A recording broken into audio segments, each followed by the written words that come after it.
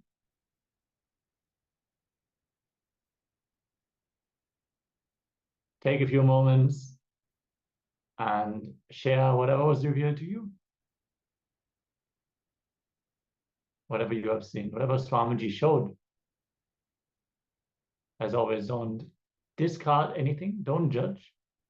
Whether you feel it is related or anything that is shown, just share vividly. Go into as much detail as possible.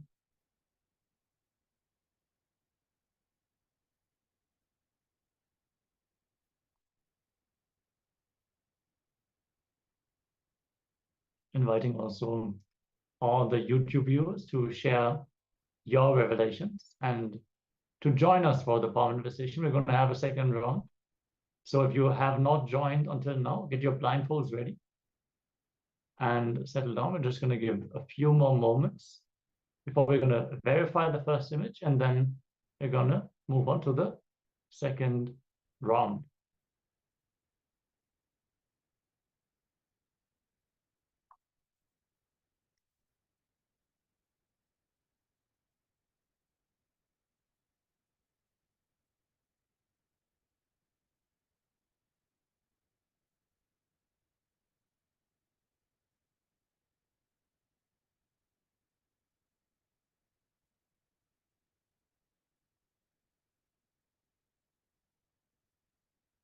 All right, so coffee color, orange, blue, yellow, purple, green, light, animals, people, sky, snow, mountains, canyons, plants, and water.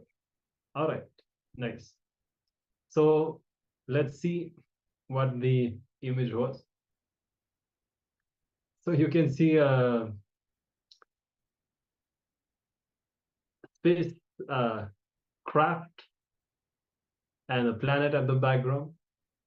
It's mostly taking off. So the image is edited as you understand with the planet at the background. So the colors that you have described are good. Orange and the coffee color is very much dominant here. The yellow is there also. Sky is there. Mountains, well, there's a whole planet. It's it's related. And canyons also. Whenever we speak about those planets like Mars and so on, they are known for having a lot of canyons. And there's a lot of conversation about water being there on Mars as well. And whether or not a microscopic kind of organism like plants may be growing or have grown at some point. So you see, you're seeing things that are related.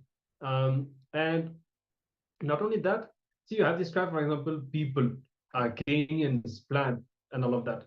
Now, even if two people, if you and say another person who is attending the participant see people or mountains, they will not see it the same.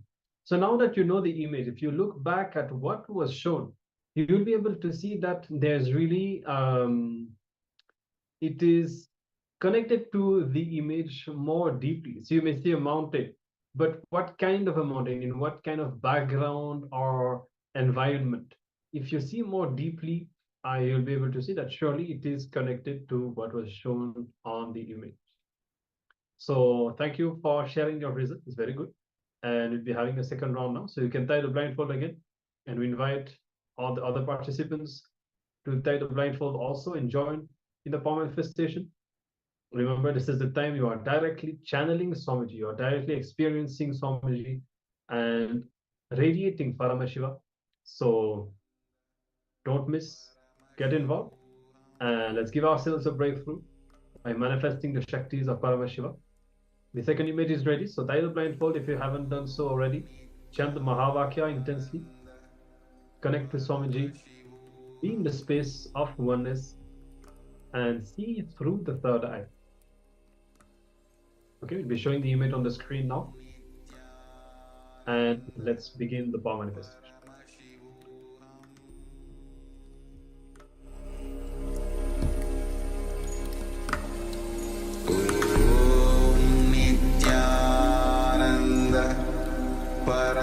Paramashivoham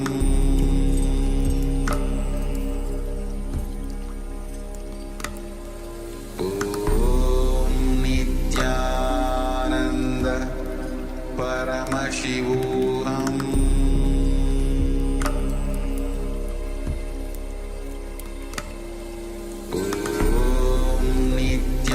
Nityananda Paramashivoham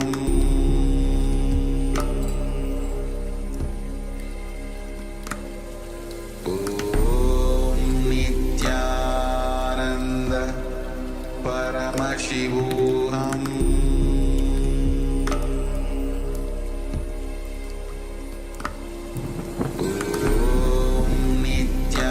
Nityananda Paramashivoham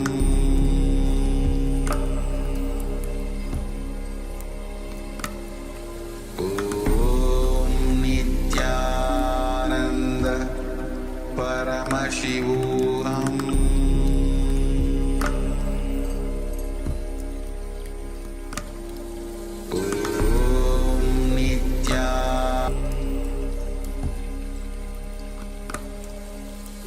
Om Nityananda Paramashivoham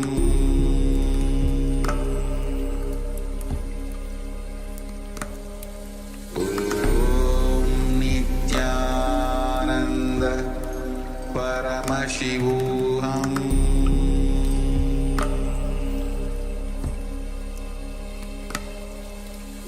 Om Nityananda Paramashivoham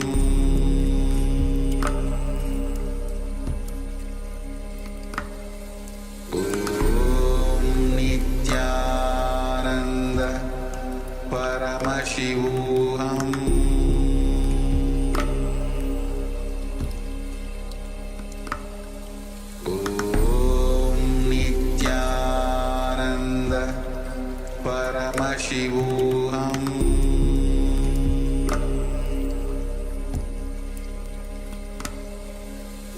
Om Nityananda Paramashivoham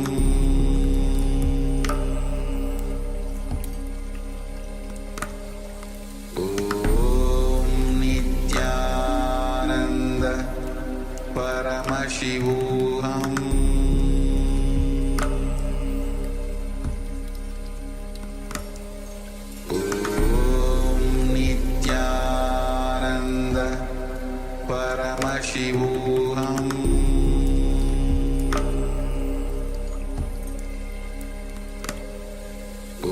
Om Nityananda Paramashivoham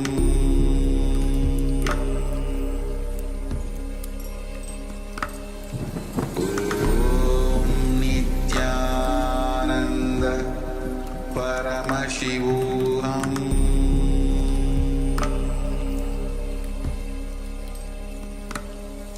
Om Nityananda Paramashivoham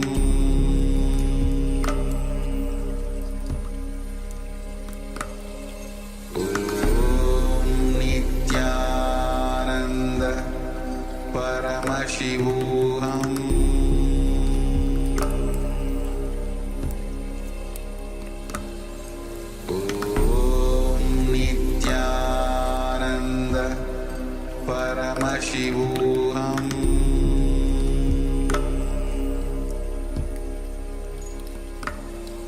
Om Nityananda Paramashivoham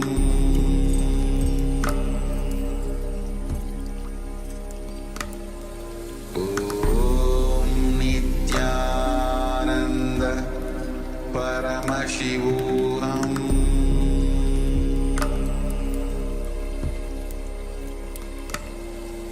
Om Nityananda Paramashivoham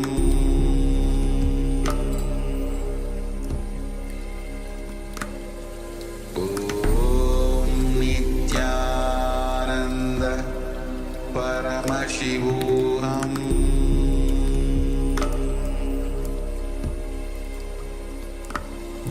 Om Nityananda Paramashivoham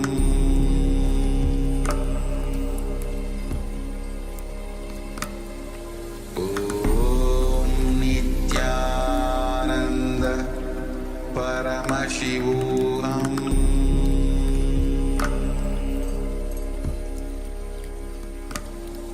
Om Nityananda Paramashivoham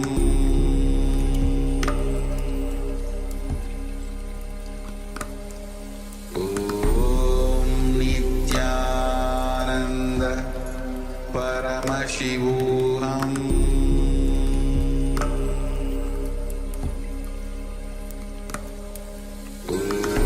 Om Nityananda Paramashivoham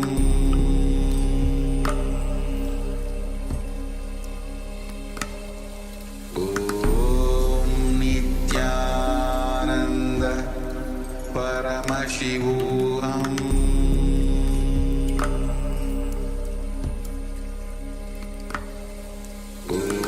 Om Nityananda Paramashivoham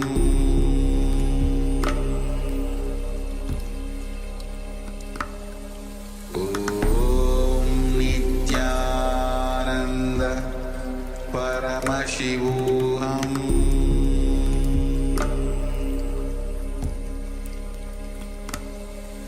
Om Nityananda Paramashivoham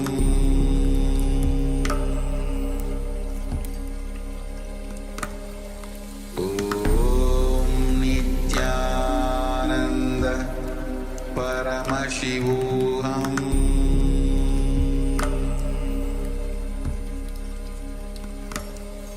Om Nityananda Paramashivoham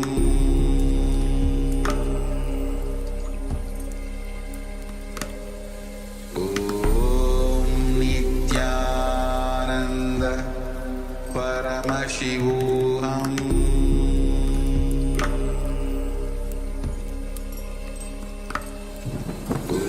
Om Nityananda Paramashivoham. All right. You can remove the blindfold and open your eyes. Please share all the revelations that you've had with the third eye. Try to be as descriptive and to go as much in details as possible about what you have seen, describing the whole ambience, all the details as much as you can. So we'll give a few minutes for everyone to type. And once again, we encourage all the other participants also to share whatever you have seen.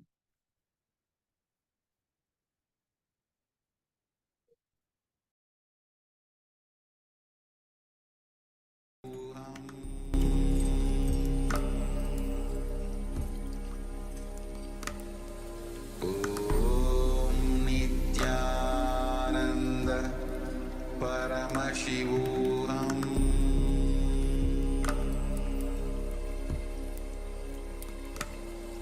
Om Nityananda Paramashivoham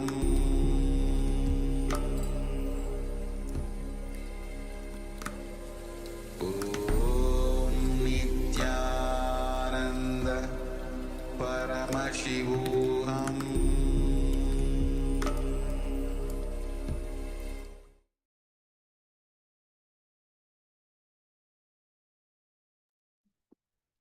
Okay, so green, grass, brown, white, red, spherical, duck, or rabbit. Okay, interesting. So let's have a look at the image now.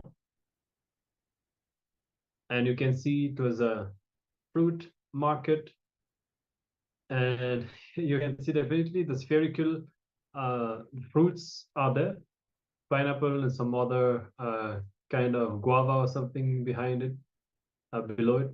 And the colors as well, green is there, plus is related to what is shown. There's also a few green leaves on the right side, white and darker rabbit. So I don't know, maybe maybe they may be selling non-vegetarian also in that market, or maybe you saw it to some other reason.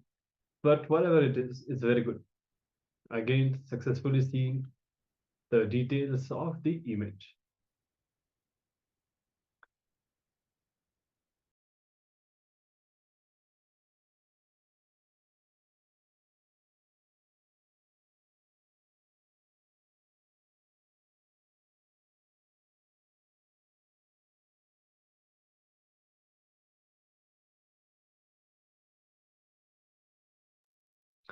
All right, so we move to the next session now.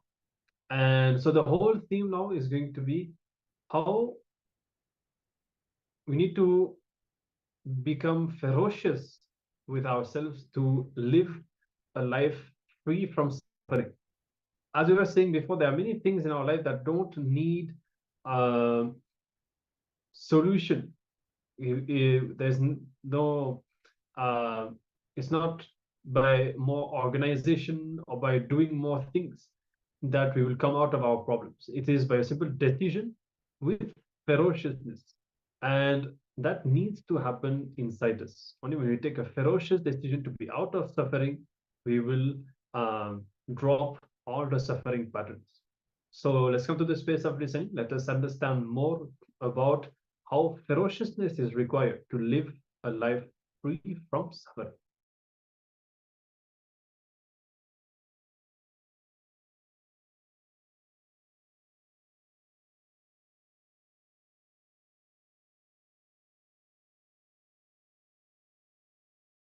With the same wife, with the same life. So, what is my question? That does it mean that if you are suffering intensely, you are progressing on your path towards God? Two things. That statement which I made, the same wife, same life, same car, just a jovial statement. But to tell you honestly, neither your wife nor your car or your house is same as yesterday's. It is different. You can't step into the same river twice. I tell you, you can't even step into the same river even once. See, the moment you put your foot, before even it reaches the ground, water moves away. So, your wife is updating herself. Your life is updating itself. The whole existence is constantly updating itself. So my statement, the same wife, same car, same thing, was told in a more casual sense and a jovial sense and how you feel. But that is not the case. Actual truth. That's the first thing. Second thing, if we are suffering, are we growing towards God? No. Something seriously wrong. I can say, in the initial level, you will not have suffering, you will have suffocation. Suffocation is what Ramakrishna calls the seeking or the intense yearning, vyakulata. That is the word Bhagavan uses, Ramakrishna is using. Vyakulata, the intense yearning. There will be suffocation, not suffering. Suffocation means feeling that you are not enough. You have not expanded what you can. You are not doing what you can. It's just like missing some part of you. It won't be a suffering. Suffering is different, suffocation is different. Suffering is something when you think, I need this, and you are not achieving. That is suffering. Suffocation is, you know, you are something, but you have not become that. Suffocation is from within, suffering from outside. Suffocation is from prarabdha, suffering is from agamya. Prarabdha means the potentiality which you brought with you is prarabdha. Agamya is the desires which you accumulated after coming here. The accumulated desires bring suffering. The agamya brings suffocation. Suffocation inspires and helps you to expand, open up, break. Suffering puts you in deep depression. So I feel suffocation will just explode into joy. There won't be suffering between you and the enlightenment or the Atmanya. So I can't accept the word if you are suffering more, you are going towards divine, towards God. According to my experience, not only goal, even the path is Anandamaya. Path and goal, both are Anandamaya. In the initial level, the suffocation will be there. Please understand the difference between the suffocation and suffering. Suffering is from the accumulated desires. Suffocation is from your inborn prarabdha, tendency, the potential energy. So when a seed has not become tree, when the seed is about to break, it has that suffocation, vyakulata. But suffering is after you become tree, suddenly you want maybe 2-3 houses built on you or 2-3 cars so that you can get into that. Tree can't move, which you try to accumulate something which is not directly yours, your very quality. That is what I call suffering. Suffering is from akamya, suffocation is from prarabdha. Prarabdha, suffocation may be there in the initial level in your spiritual path, but akamya, the suffering, a depression cannot be there in your spiritual journey. Then there is something wrong if the suffering is there. First sit and clear the suffering. That's a basic need to start your journey.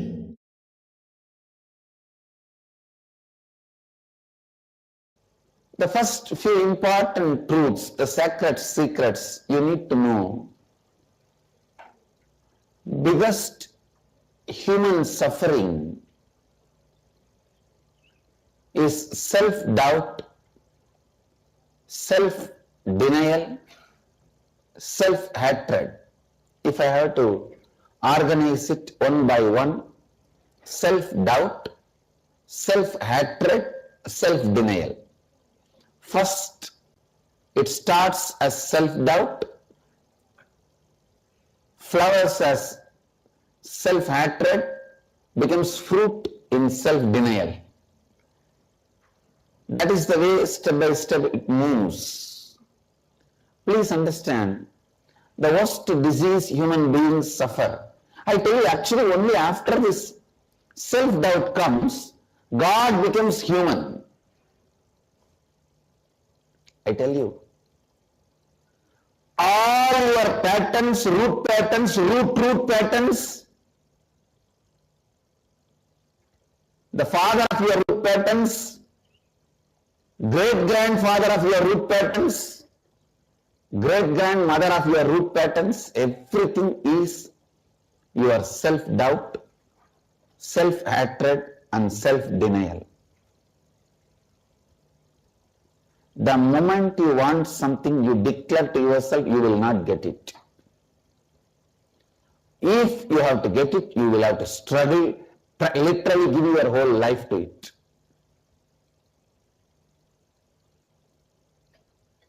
How many of you are able to cognize what I am saying? That is what exactly I call it self-denial, which is not true. Please understand. Even though society makes you believe your self-denial is fact, it is not fact. All incarnations land on the planet Earth just to tell you this one truth. Your self-denial, your self-hatred, self-doubt is not truth or fact. That's all. That's all. You are more than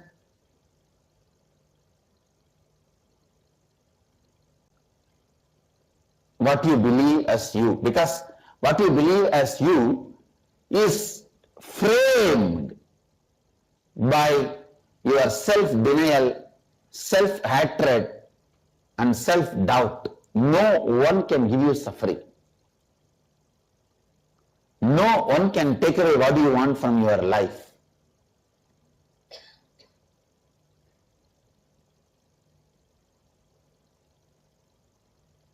The great hope, the great truth, the greatest good news, which is truth, is you are not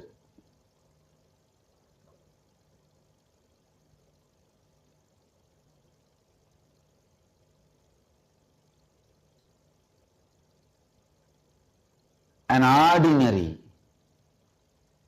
being as you perceive because of your self-doubt, self-hatred and self-denial. Every human being should be taught the science of completing with self-doubt, self-hatred and self-denial.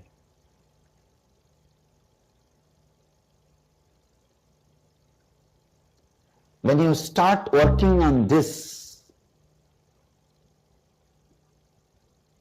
completing with self-doubt, self-hatred and self-denial, so much of Kundalini energy awakens, that energy will automatically guide you to create what you want, achieve what you want. That energy will automatically liberate you, lead you to ultimate enlightenment. In my temples, only 3 demons will be portrayed. That is self-doubt, self-hatred and self-denial. People should complete with these 3 and only then enter my temple.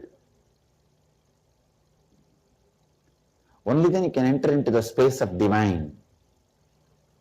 Please understand, all hatred you have with others is hatred which is there in you, about you. All doubt you have about others is nothing but the doubt you have in you. All denial you have about others is nothing but the denial you have about you inside. Complete these 3 inside, you will see suddenly the world will be different for you. I am not saying world will become different for everyone, it will become different for you. Because ultimately, you create your world. You create your world.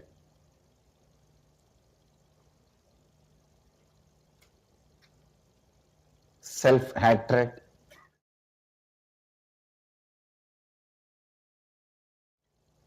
naturally creates hatred about you everywhere. Self-doubt naturally creates doubt about others in you, in others about you. Self-denial naturally makes you deny others, others you. That is the source of all sufferings. That is the source of all bad things.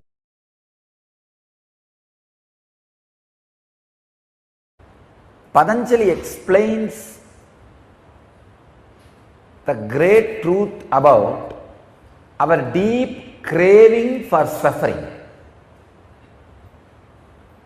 Please understand. Constantly we crave for sufferings. So many reasons. One, when suffering happens to you, you get lot of attention from others. Many kids fall sick just to get mother's attention. Otherwise, mother is too busy. By and by, your unconsciousness learns the habit. If you fall sick, you will have attention. The next step is, Not only to get others' attention, even to get your own attention, you fall sick. You think if you don't fall sick, you are not attending yourself. You are too busy, and society demands you to attend too many things. Body and mind says, no, fall sick, that's the best thing.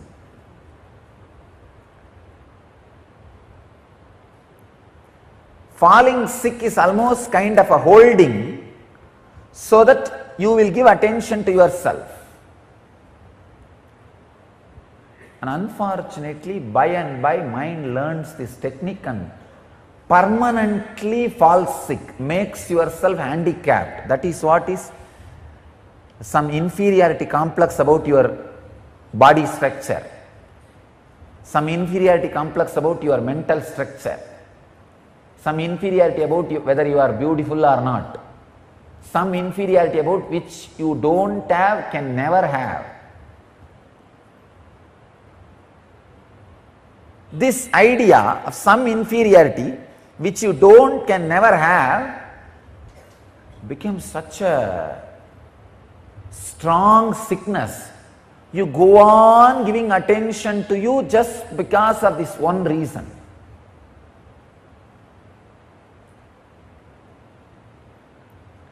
Suffering gives you a kind of a heaviness, shape, identity, feeling of existence, boundary.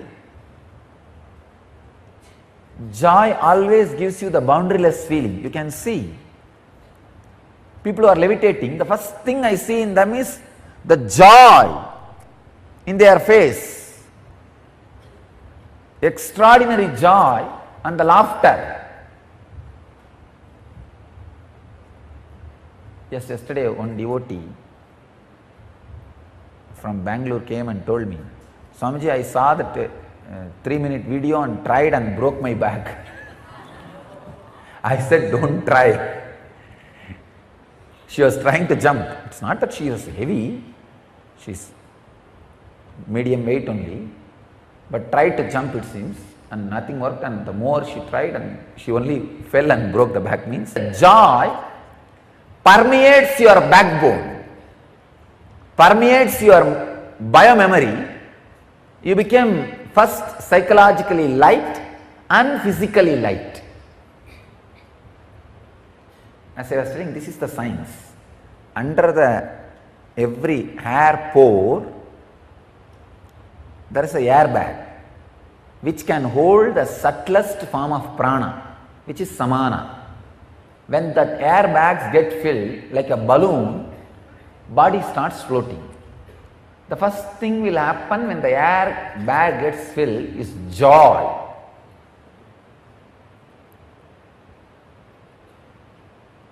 Even when you work out physically, if you bring joyful memories, that air bag will get filled. Never have violent memories, violent thoughts when you work out. When you move your body and put weight on your body, start working out, don't have violent thoughts. Let it be more romantic and pleasant. Have photographs of the people or memory of the people who create romance and pleasant feeling in you, not violent, aggressive. If you have that pleasantness, romance, the samana will get filled.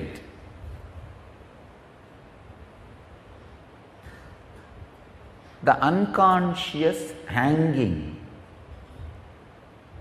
unconscious craving for pain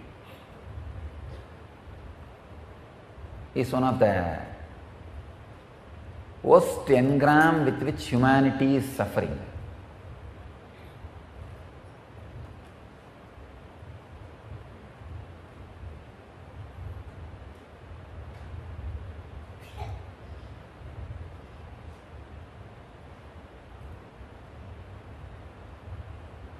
Somehow the hypocrisy-based society always has a deep craving for pain. See, Krishna was worshipped in all enlightenment based parts of Indian society. Indian society has two major parts, the enlightenment based part and hypocrisy based part. That's what they call morality. The social morality, you see, understand? The social understanding of morality is just hypocrisy. It's not morality. It's like a weapon used to pull somebody when you don't have any other weapon, any other way. Like this society, civilization, that part of India worships Krishna. But for enlightenment, you cannot feel attracted to Krishna. And this hypocrisy based civilization,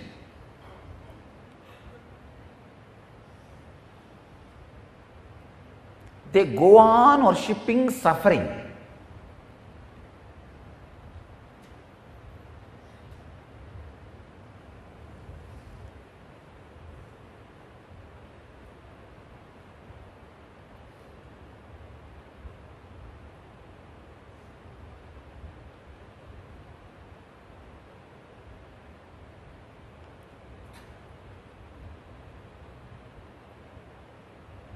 Krishna's consciousness, such a extraordinary joy. I wanted you to know some of the details.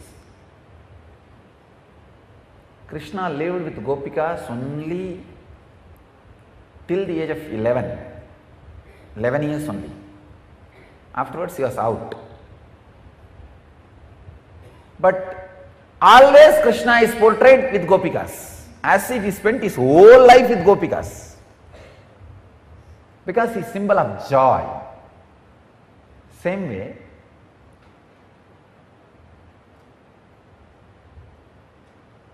he lost and ran away from one war and got killed by a hunter.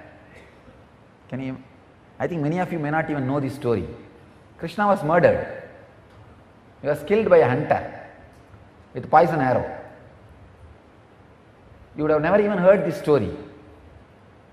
You will never see a photograph or a statue of Krishna being killed, because he is representation of joy. And you will always see Krishna victoriously standing and giving Vishwarupa Darshana to Arjuna, or winning the Mahabharata war. You do not know, 17 times he was defeated by Jarasandha. 17 times Jarasandha came back as Gajini Muhammad and destroyed Dwarika and Somnath. Jarasandha and Krishna ran away from the war field. Ranki Chorrai, they call in Gujarat, Ranki Chorrai. Ran away from the war field. But nowhere it will be represented, because he is embodiment of joy. Even running away was such a romantic experience for him. Nowhere the pain is painted. Because the pain was never painted in his inner space, it could never be painted in his biography, in his history. Unless something gets painted in your inner space, it can never be painted in your history. If something is painted in your history, how much you try to change, it will be painted in the biography. In your inner space, anything is painted, will come out in biography, in history. Because the incidents shows Krishna lived only till the age of 11 with Gopikas, and you will be surprised, the love affair between Radha and Krishna was only 1.5 years. Really, only totally 1.5 years of love affair only is recorded. The romance was only 1.5 years. Before that they were kids and they did not have chance to spend time together. They spent time together only 1.5 years. But if you see, they are shown as eternally together. Anywhere you see, Radha will be there. Where Krishna is there, Radha will be there. Whether it's a temple or painting or statue or anything. But one funny thing, Sita was away from Rama only 6 months. Only 6 months. But always the Ramayana is portrayed as if they suffered a long separation. Chronologically it is just 6 months. 13.5 years they had such a funny, romantic life in forest. Really. 14 years of forest life, 13.5 years, they had a very graceful and great romantic life. 13.5 years, because they were living with 7 rishis. Only that 7 of them know Rama is incarnation. Nobody else knows he is an incarnation. So he was taken care by 7 people who knows he is an incarnation. He had a great fun. Only 6 months chronologically they were separate. But that 6 months scene is shown as 3 Ganda. Aranya Ganda, Sundara Ganda, Yuddha Ganda. 3 cantos for 6 months. Here, it's only 1.5 years of romance and it is shown as a whole life. So the idea they represent.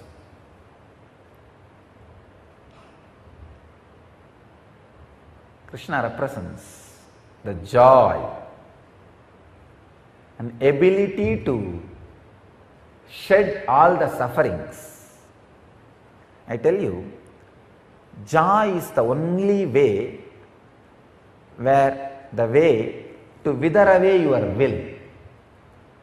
Your will can never wither away by pain. With more pain, your will become more stronger on you. With joy, it will just wither away.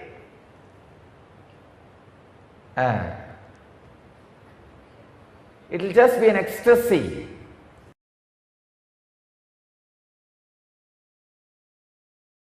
In the Ramakrishna Mat, once I missed morning Manglarati. Manglarati is supposed to be 5 o'clock. I missed Manglarati. I did not try to find out what is the reason, what must be the pattern, I should complete with it. No QT analysis. No.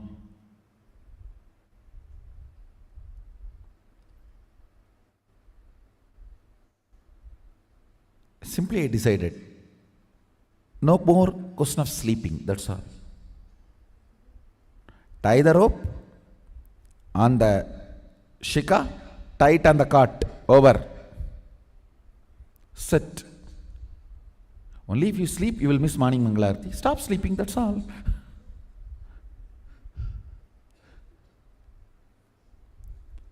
The ferociousness was such. My body and my mind, both of them know, if I decide, I decide. They just obey me if they want to live with me.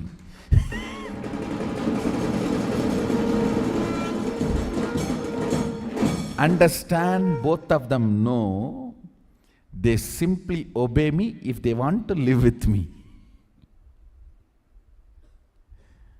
Never again, ever, I missed my morning Mangalarati. It's not that I completely stopped sleeping. Maybe next few days I didn't sleep. But the body and mind learnt the lesson. This guy cannot be bent. He cannot be bent. You simply have to listen to him. You simply have to obey him. When there is a problem in others, you deal ferociously. When there is a problem with you, you do it very QTP. It should be the other way. When there is a problem with others, specifically do the surgery only where it is required. When there is a problem with you, your whole being should be made to shiver by your ferociousness.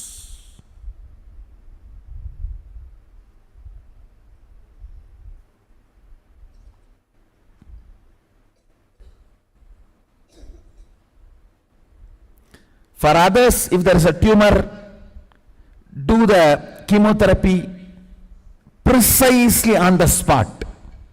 For you, if there is a tumor, just walk into fire.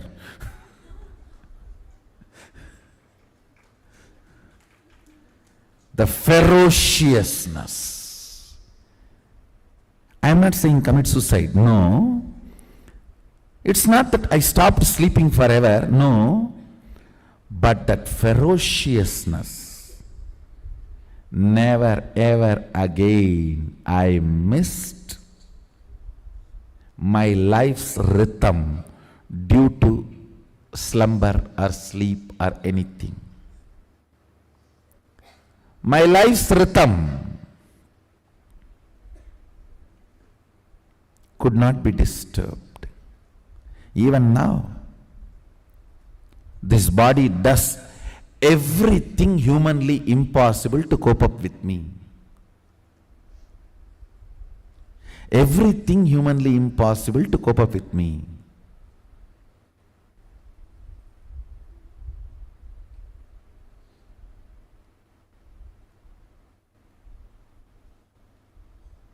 It is no more a tantrum throwing girlfriend or honeymoon husband, honeymoon upset wife. No more a middle-age crisis wife. No. A polite, chaste, 60-year-old Dirgha Sumangali wife.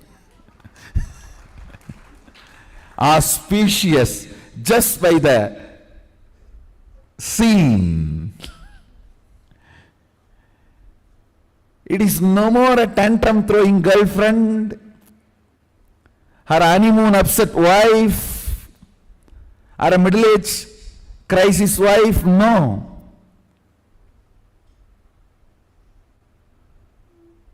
Polite, subdued, dedicated, chaste, 60-year Dirgha Sumangali. Highly supportive. Clear about its mission and vision. Understand.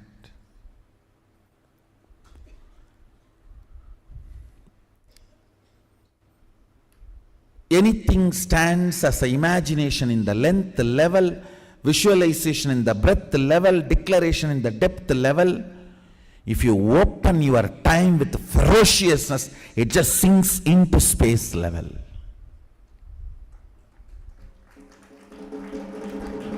Time dimension does not get opened by any technique, practice, QTP level. Time opens and lets the visual imagination, visualization, declaration become part of your space only by ferociousness. Ferociousness. My ferocious answer to the corruption of the society is aparigraha.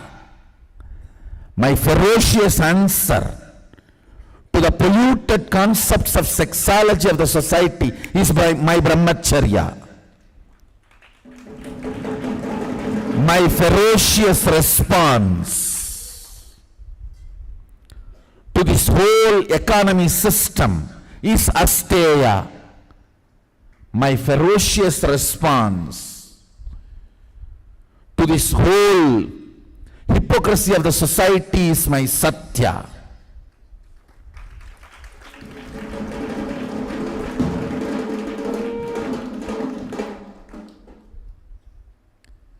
My ferocious response to the whole violence of the humanity is my ahimsa.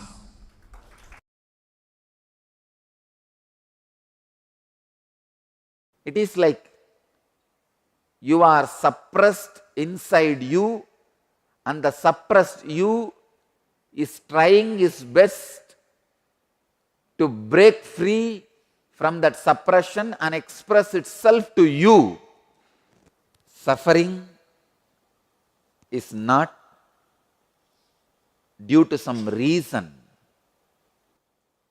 All your effort to find some reasons for suffering is only you yourself trying to miss the real life. Suddenly Arjuna is realizing his sufferings are not due to any reason. Whether he wins or loses, even if he wins and gets control over all the worlds and gods, he feels how is the anguish that is parching. My sense organs are going to be healed. He realizes the original suffering. When you start suffering and trying to identify some engrams, some reason for the suffering,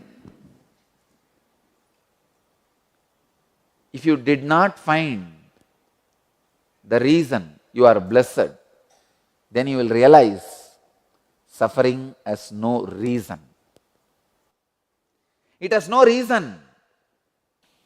It has no reason.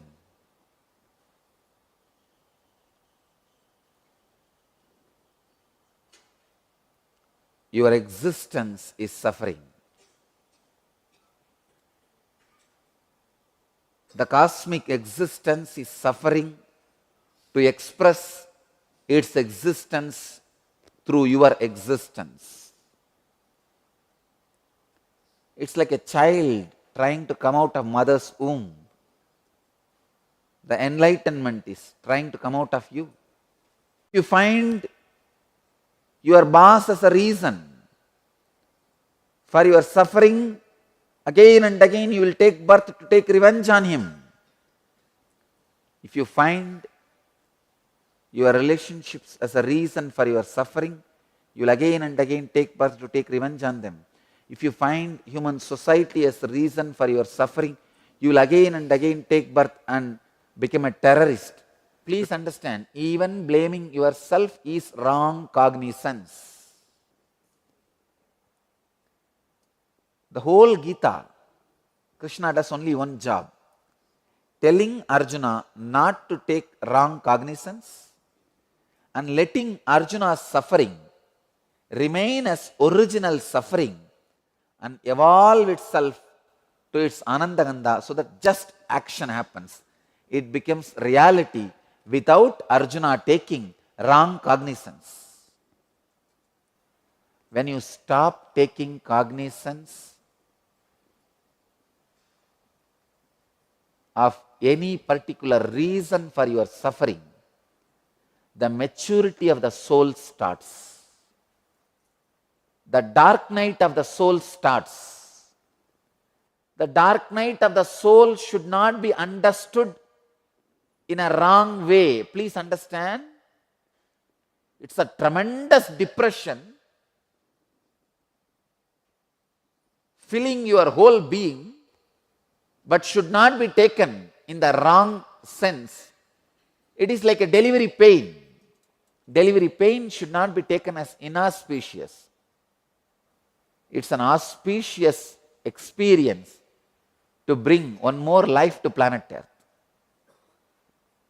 Same way, the dark night of the soul is the auspicious expression to bring one more enlightened being to the planet Earth. I can say, the day you experience the dark night of the soul, the maturity of the soul starts. The counter starts. Yes, one day your soul is matured, 2 days your soul is matured. Then you only receive lessons. And I wanted to leave you all with this one truth today. Stop taking wrong cognizance for your sufferings. Your existence is suffering till enlightenment. Because the cosmic existence is struggling through your existence to express its existence. So don't take wrong cognizance. Your family is not responsible for your suffering. Your friends are not responsible for your suffering. Your enemies are not responsible for your suffering. Not even human society is responsible for your suffering. You are suffering because you are suffering. Cosmos is trying to express its existence through your existence. You are going through a delivery pain. Don't curse the nurse. Don't curse your husband who made you pregnant.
All right.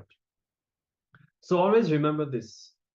You need the ferociousness. You need to take the ferocious decision to come out of suffering, to come out of your patterns. We can relate with the example that Swamiji has given, how when he missed the arati in the morning, he just decided, okay, no more sleep. That's all. So, you know, in whatever situations we are facing, we need to apply suffering. And a few of the, we need to apply ferociousness, of course. So a few of the powerful understandings that Swamiji has revealed: your family is not responsible for your suffering, nor your friends, nor even your enemies, nor the human society. You are suffering because you are suffering, because you did not take the decision not to suffer and to be in a life positive space. So this is the main thing that we need to realize, that there is no cause for our suffering other than ourselves. Yes, Swamiji said the suffering is like the pain a woman experienced during the birthing process. The cosmic identity is trying to express itself through you. And in that process, throughout the life, until we get enlightened, we will be suffering. So there is no, not even ourselves, not even we are responsible for our suffering. It is just we are suffering because we are suffering. So whenever you think that you need something and you don't achieve it, you experience suffering. Suffocation is you know you are something, but you have not become that. Suffocation is from within, and suffering is from the outside. So Swamiji beautifully shared that the suffering is not required for the spiritual journey, but the suffocation many of you would have experienced, and maybe you would have misidentified that as suffering. When you feel, would you know yourself, your real self, to be is much bigger than what you experience in your day-to-day life. When you have not yet achieved that, you feel like you are suffocating in your own skin. The pond seems too small. The identity is too small. So we need to go through the conscious birthing process. We need to break out of that small identity. So first sit and clear the suffering, everything related to the external world. That is a basic need to start your journey. Understand no one can give you suffering. Your self-denial, your self-hatred, self-doubt is not truth or fact. You are more than what you believe as you, because what you believe as you is framed by your SDHD. No one can give you suffering. No one can take away what you want from your life. So you have to complete all these three.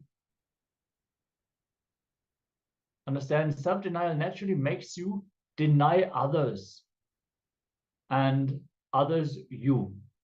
That is the source of all sufferings. That is the source of all bad things.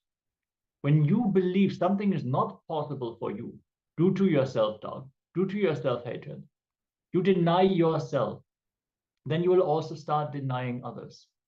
Swamiji beautifully shared that those people who believe that they themselves cannot be Paramashiva, they will also doubt that Swamiji can be Paramashiva. When you can grasp that Swamiji is a manifestation of Paramashiva, then also you can recognize, yes, this is also my possibility. This is also my potential. I can manifest this. So let us go and complete with all of that.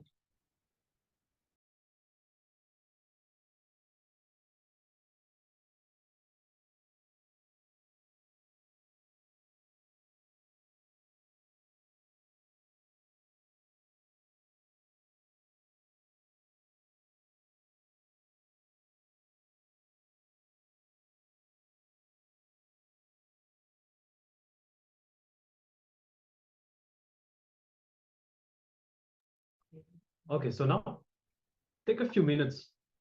Whatever incompletion you have right now, whatever pattern you have, sit with that and take a ferocious decision to just complete and break out of that pattern. So what you will be doing, what actions it will lead you to do, only you will know, only you have to figure out. But it starts from a ferocious decision. As somebody was saying, he did not sit and do completion with with the sleep or whatever was would have been the cause. He just stopped sleeping. So let's imbibe that spirit and let us decide to be ferocious with ourselves and with all the patterns that we have. So take a few minutes now, contemplate on these understandings, and for at least one pattern that you are struggling with right now. It could be as simple as sleeping off in the morning or overeating or whatever it is. Decide to have ferociousness to break the pattern. Okay, so let's enter into the exercise now.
Yes. So hopefully you had time to reflect and take a decision to bring ferociousness towards your patterns. And we'll now be entering into a Kriya that is perfectly suited for the theme of today, which is for clarity and emotional stability. So as the title says, this Kriya is going to help all of us in this process of completing with and breaking all of the suffering patterns that we have. So we now invite the participants to just keep your pen and paper aside, maybe complete the statements you are writing, and then we'll be entering into the Kriya. So make sure that you have enough space, that you are ready to start. Have your yoga mats, and let's now begin the Kriya.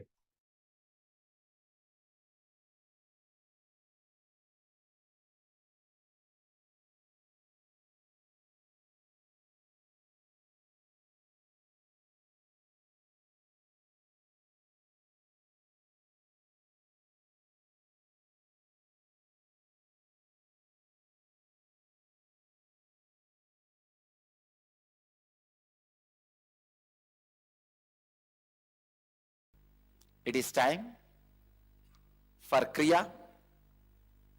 Understand, today we are going to have a Kriya mainly to bring tremendous clarity into your system. I am going to nullify the hormonal effects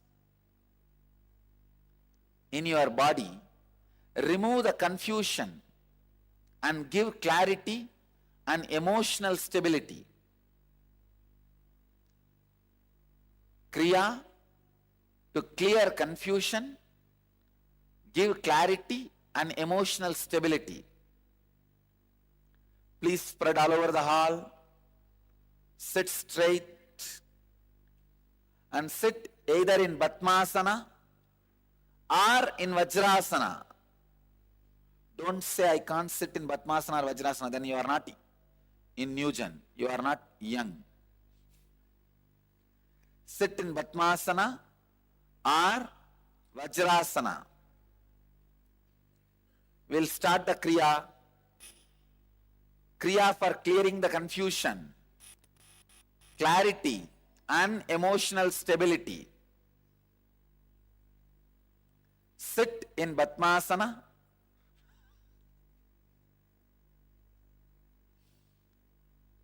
First step, use both the hands. Inhale through left and exhale through right. Then inhale through right and exhale through left. Do this, it is called Nadi Shodhana. Means cleaning the nadis, basic nervous system, and the energy circuit. Please start. Use both hands.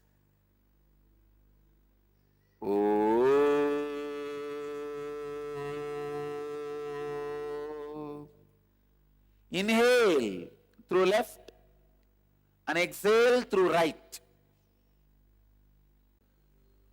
Inhale through right and exhale through left. And again, inhale through right, exhale through left. Let me show you.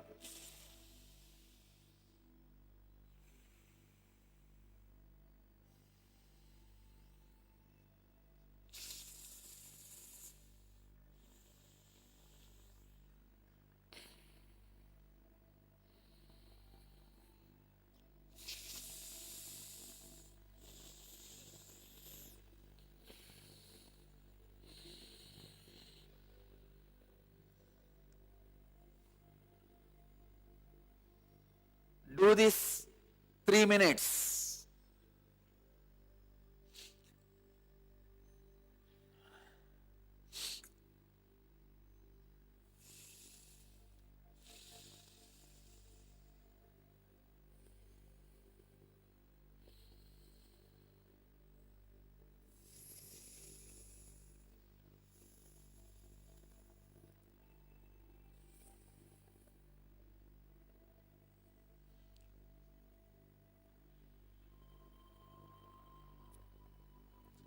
Use both the hands separately.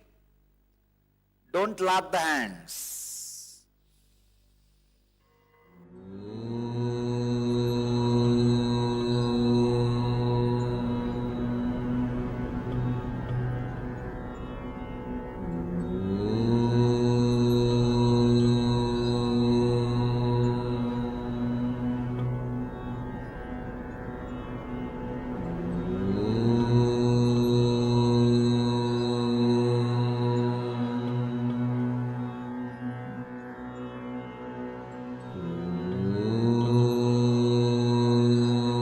Use both the hands. Inhale through left and exhale through right. Then inhale through right and exhale through left. Do this, it is called Nadi Shodhana. Means cleaning the nadis, basic nervous system, and the energy circuit. Please start. Use both hands.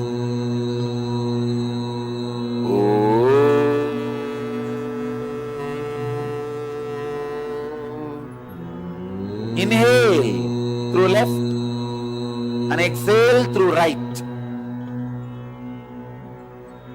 Inhale through right and exhale through left. And again, inhale through right, exhale through left.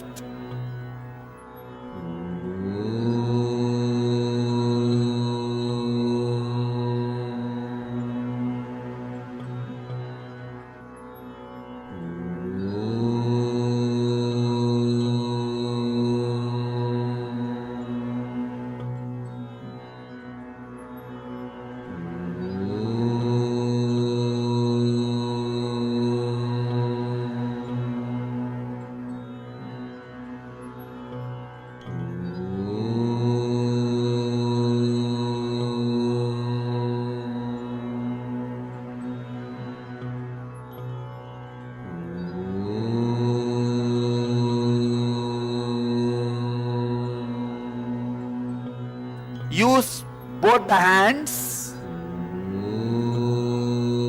Inhale through left and exhale through right.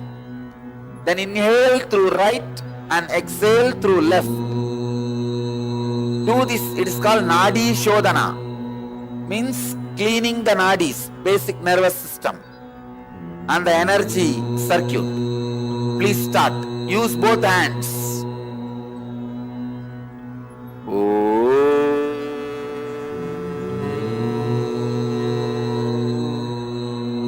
Inhale through left and exhale through right.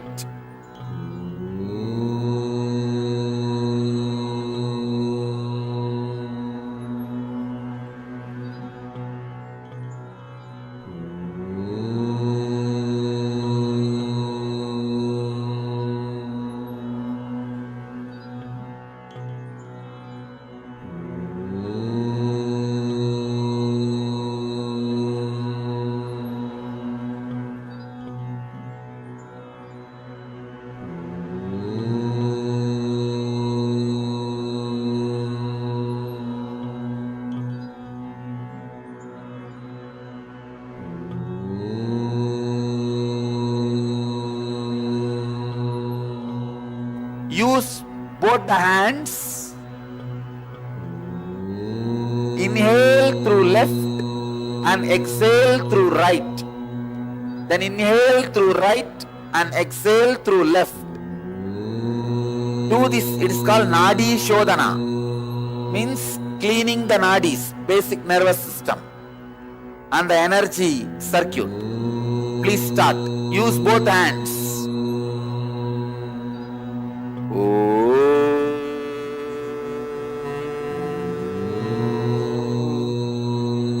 Inhale through left and exhale through right.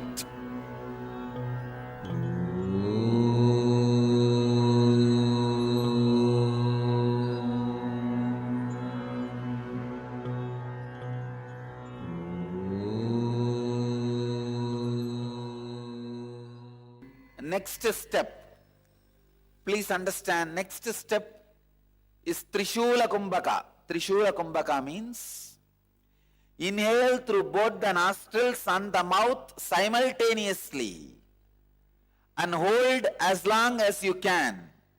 Then exhale as slowly as you can. Let me show you.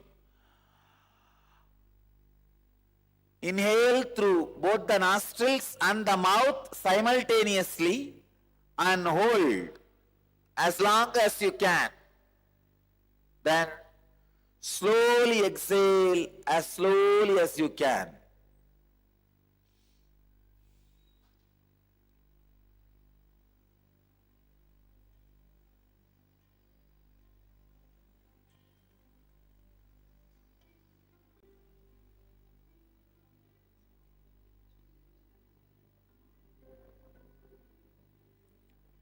Continue this for 7 minutes.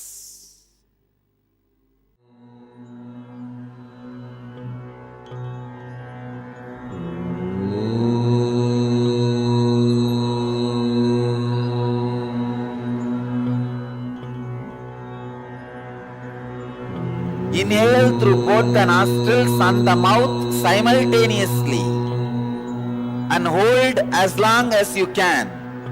Then exhale as slowly as you can. Let me show you. Inhale through both the nostrils and the mouth simultaneously and hold as long as you can. Then slowly exhale as slowly as you can. Continue this for 7 minutes.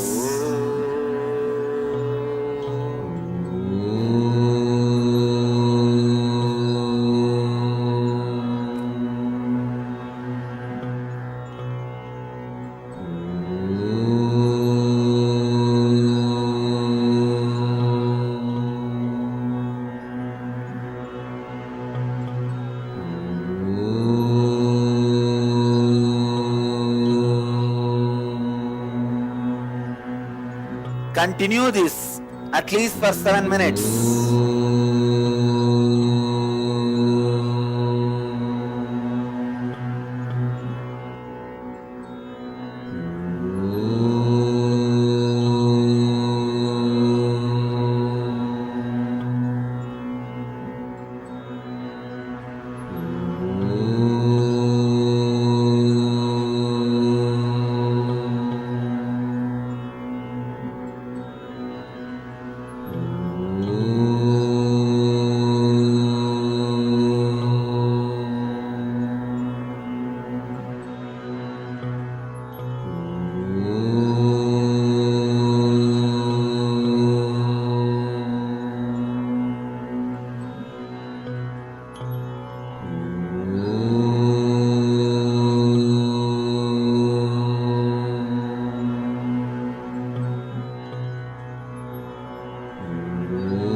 Inhale through both the nostrils and the mouth simultaneously and hold as long as you can. Then exhale as slowly as you can. Let me show you. Inhale through both the nostrils and the mouth simultaneously and hold as long as you can. Then slowly exhale as slowly as you can.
Inhale through both the nostrils and the mouth simultaneously and hold as long as you can. Then exhale as slowly as you can. Let me show you. Inhale through both the nostrils and the mouth simultaneously and hold as long as you can. Then slowly exhale as slowly as you can.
Inhale through both the nostrils and the mouth simultaneously and hold as long as you can. Then exhale as slowly as you can. Let me show you. Inhale through both the nostrils and the mouth simultaneously and hold as long as you can. Then slowly exhale as slowly as you can.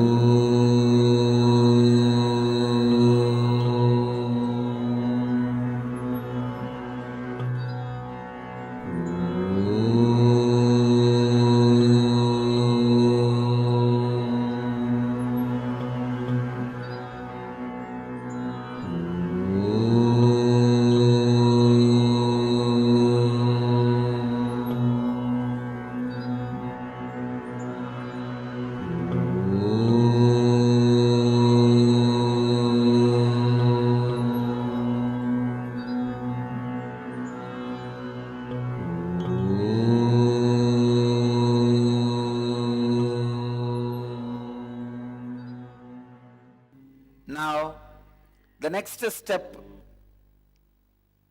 Trinetra Kumbhaka. Let me show you. Inhale through left, hold as long as you can.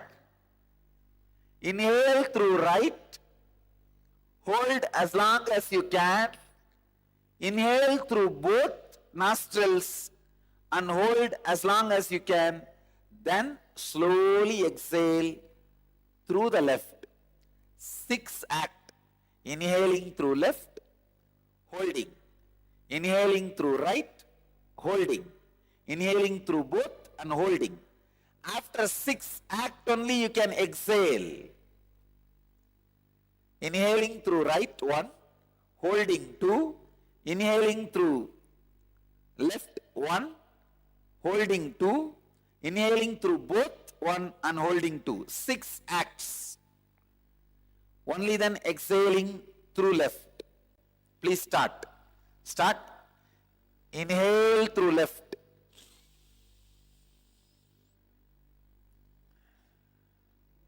Hold as long as you can. Then inhale through right and hold as long as you can. Inhale through both and hold as long as you can. Then exhale slowly.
Do it for 7 minutes continuously.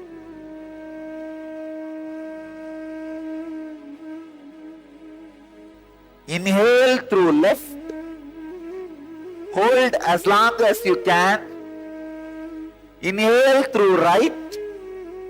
Hold as long as you can. Inhale through both nostrils and hold as long as you can. Then slowly exhale through the left. 6 act. Inhaling through left, holding. Inhaling through right, holding. Inhaling through both and holding. After 6 act only you can exhale. Inhaling through right, 1. Holding, 2. Inhaling through left, 1. Holding, 2. Inhaling through both, 1 and holding 2. 6 acts. Only then exhaling through left.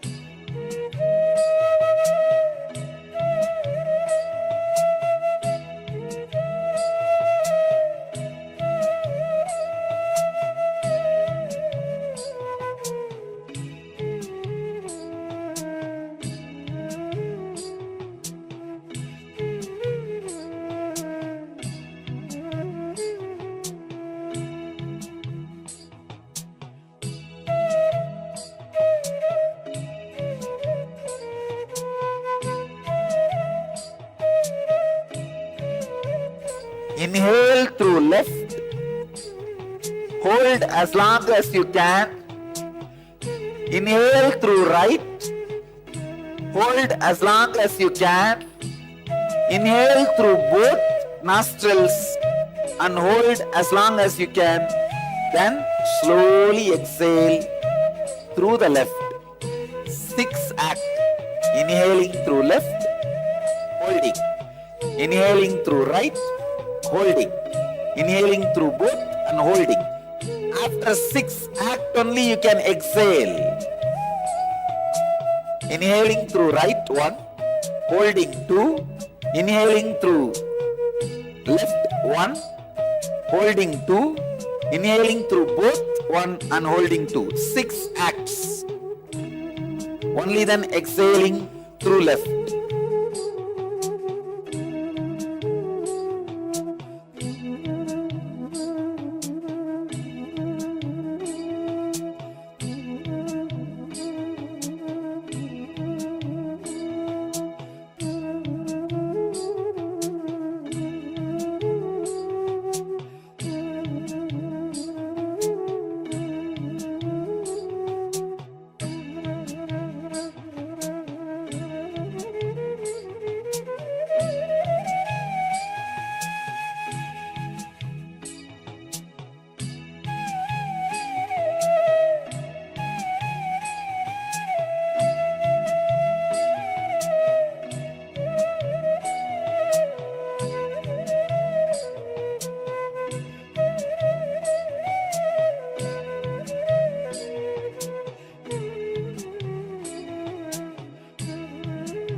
Inhale through left. Hold as long as you can. Inhale through right. Hold as long as you can. Inhale through both nostrils and hold as long as you can. Then slowly exhale through the left. 6 act. Inhaling through left, holding. Inhaling through right, holding. Inhaling through both and holding. After 6, act only you can exhale. Inhaling through right 1, holding 2, inhaling through left 1, holding 2, inhaling through both 1 and holding 2. 6 acts. Only then exhaling through left.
Inhale through left.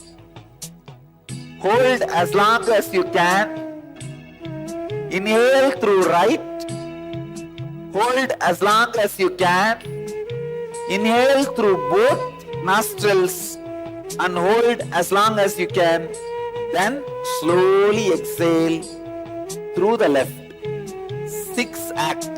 Inhaling through left, holding. Inhaling through right, holding. Inhaling through both and holding. After 6 act only you can exhale. Inhaling through right 1, holding 2. Inhaling through left 1, holding 2. Inhaling through both 1 and holding 2. 6 acts.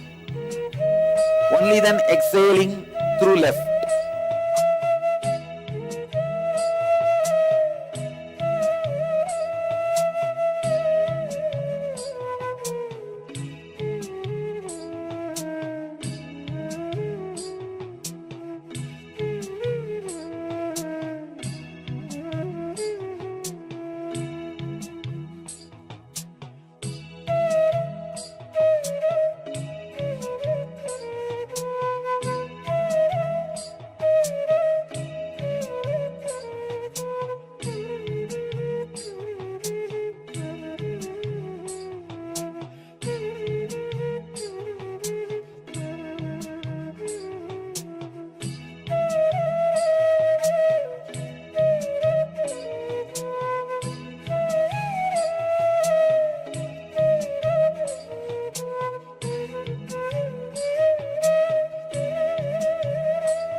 Inhale through left.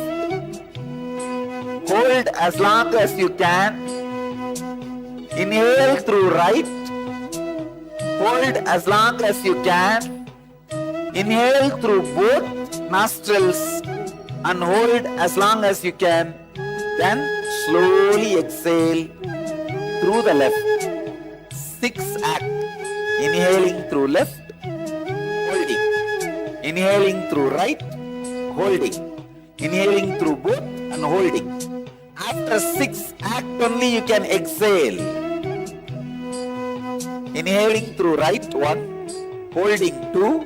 Inhaling through left 1, holding 2. Inhaling through both 1 and holding 2. 6 acts. Only then exhaling through left.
All the centers, our temples and satsang centers, from my padukas, the vibhuti from Chokkanatha will materialize.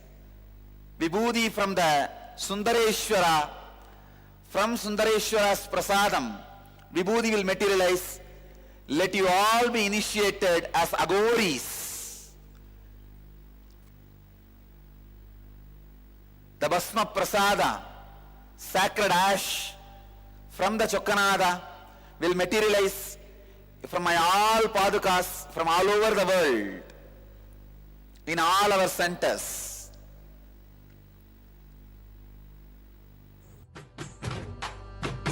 Nityanandam, Nityanandam, Nityanandam, Anandam, Nityanandam, Anandam, Nityanandam, Nityanandam, Nityanandam, Anandam, Nityanandam, Anandam.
ஒண்ணாம்படி எடுத்து வசந்த பூவா ஒரமா பத்திரகாளியா கருப்பசாமியா பெத்தவர் தேவியா வல்லவர் சாமியா முன்னோரை என்ன பேச்சிய தளமாரியம்மாள சித்திர கோபுரம் கட்டவே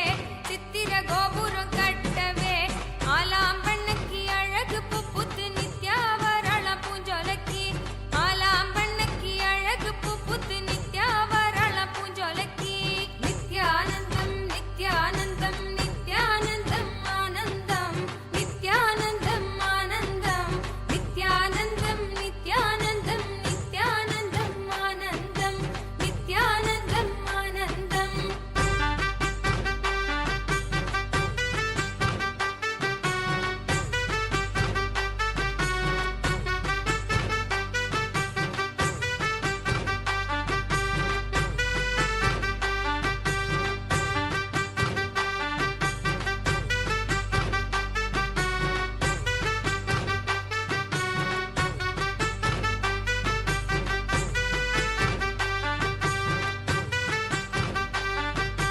ரெண்டாம் படி எடுத்து ரத்தின கிளிய ஒரமா பத்திரகாளிய கருப்பசாமிய பெத்தவர் தேவிய வல்லவர் சாமிய முன்னோரை என்ன பேச்சிய தளமாரியம்மாள சித்திர கோபுரம் கட்டவே ஆலாம்பண்ணக்கி அழகு புத்து நித்யாவரள பூஞ்சோலக்கி ஆலாம்பண்ணக்கி அழகு புத்து நித்யாவரள பூஞ்சோலக்கி நித்யானந்தம் நித்யானந்தம் நித்யானந்தம் ஆனந்தம் நித்யானந்தம் ஆனந்தம் நித்யானந்தம் நித்யானந்தம் நித்யானந்தம் ஆனந்தம் நித்யானந்தம் ஆனந்தம் நித்யானந்தம் நித்யானந்தம் நித்யானந்தம் ஆனந்தம் நித்யானந்தம் ஆனந்தம் நித்யானந்தம் நித்யானந்தம் நித்யானந்தம் ஆனந்தம் நித்யானந்தம் ஆனந்தம்.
let you all experience, achieve, live, express, radiate, share, and explode in eternal bliss. Nityananda. Thank you.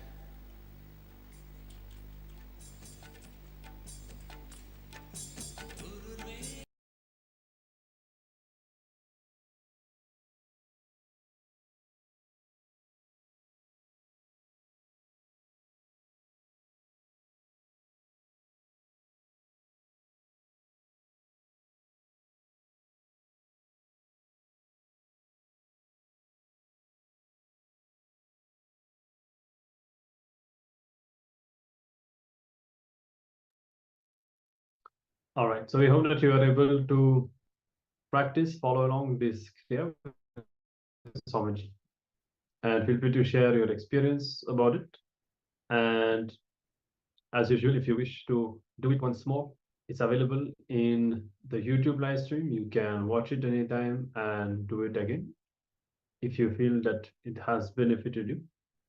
And we'll be now entering into another session where we'll be discovering how meditation and overall the spiritual sciences affect miraculous cures, and learning how we can apply the science of meditation the Swamiji has revealed to cure ourselves both physically, mentally. Already a lot of research has been done on the subject. I'm sure almost all of you would have heard at least about some study or the other on the benefits of meditation. But of course, for us who are blessed to be learning the original science from Paramashiva himself, all of these meditation processes that we do have an even more powerful potential to heal ourselves physically, mentally, and emotionally.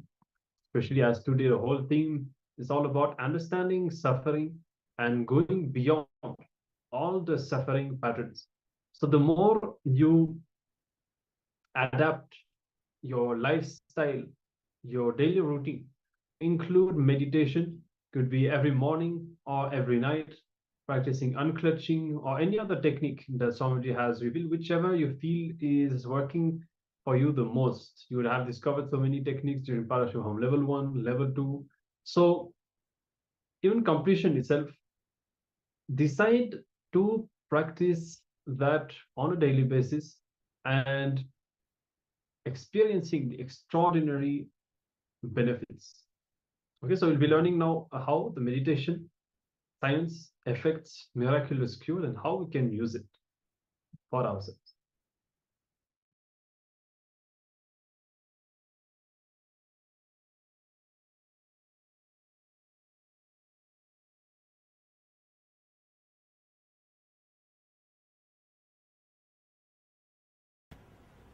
Whatever the solutions to the problems which you are facing in the life, anything related to intelligence is directly connected to this topic, from subconsciousness to superconsciousness. Whenever your activities, your thoughts, your mental setup are subconscious, you directly go towards suffering. You travel towards mithya, means which is ephemeral. The moment your words or your deeds are with consciousness, you simply travel towards superconsciousness, nitya, the eternal or eternity. All our growth, if at all you consider that somebody is growing, it can be only in this direction, from subconsciousness to superconsciousness. If you are moving from subconsciousness to superconsciousness, only then you are growing. Otherwise, we are only getting aged, getting old. Getting old is not growing. Anubhava is not anubhudi. In Sanskrit we have two words, anubhava and anubhudi. Anubhava means just getting old. Anubhudi means learning from the experiences. Anubhava is getting experiences. Anubhudi means learning from that experiences. A simple example. There are people who learn from experiences. First they touch the cigar fire and then they understand, oh, cigar fire will burn. Then they touch the matchbox fire. They say, oh, matchbox fire burns. Then they touch the oven fire. Oh, oven fire burns. They touch one by one all fires. By the time they come to the conclusion, all fire burns. They will be old, their body will be ready to be burnt. This is anubhava. You learn from experiences. But we don't have enough time to learn from experiences. We don't have enough time to commit all the mistakes and learn. It's an old saying, learn from your mistakes. I say, learn from others' mistakes. You don't have enough time to do all the mistakes and learn. Anubhava is the path of subconsciousness.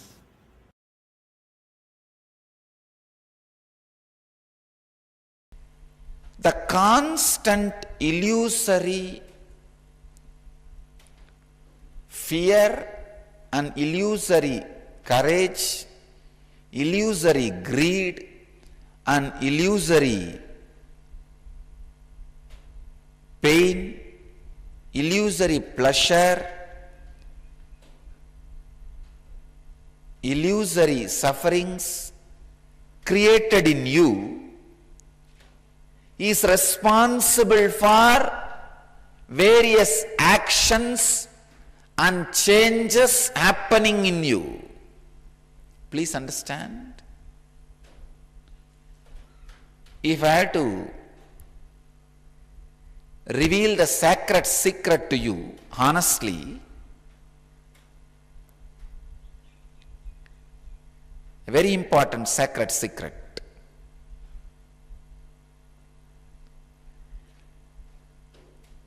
This illusory fears,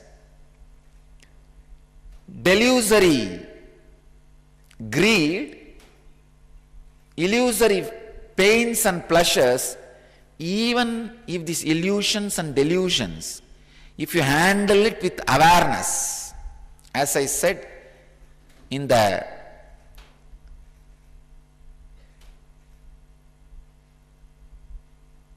previous satsangs,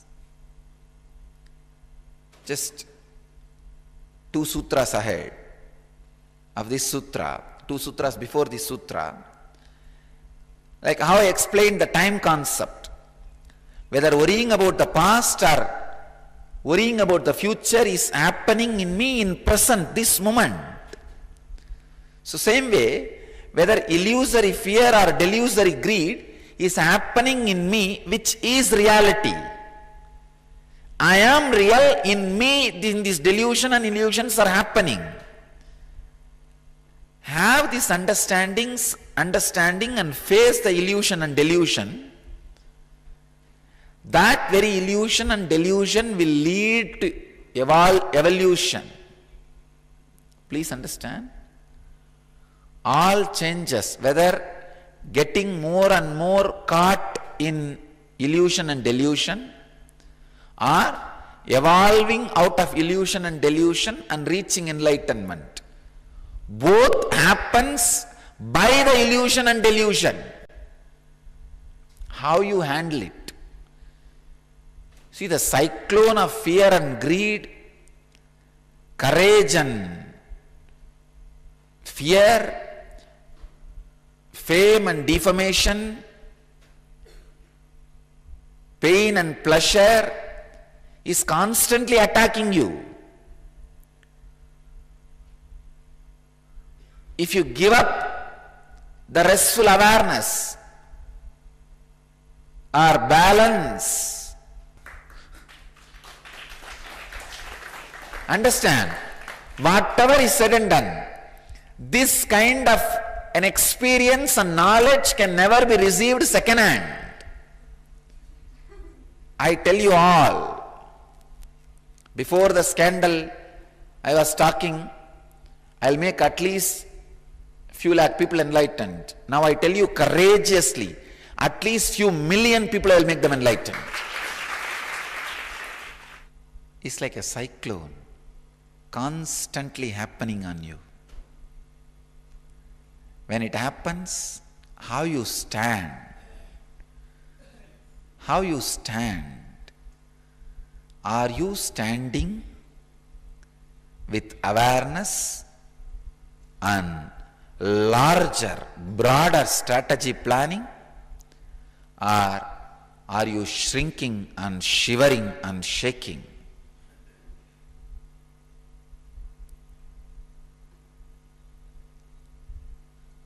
Stand with the larger strategy.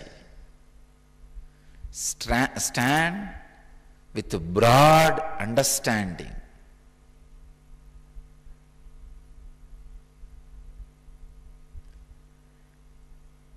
Actually, this persecution has made us immortal. Now we know.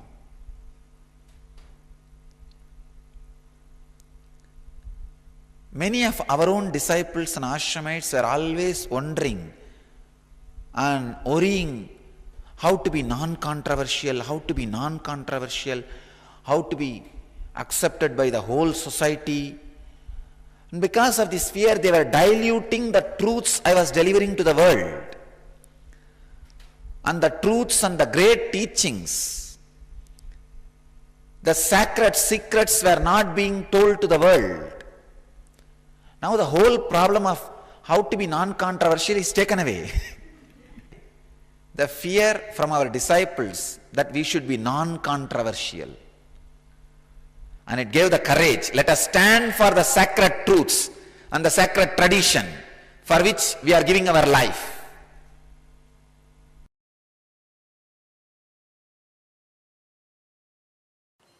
In my experience, I have always seen, only when the right understanding clicks, something starts bubbling in your heart, gushing. That is what I call bhakti. Oh God,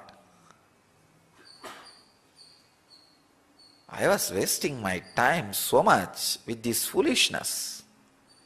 Whenever some great understanding happens, past just withers away from your system as a load. It just withers away.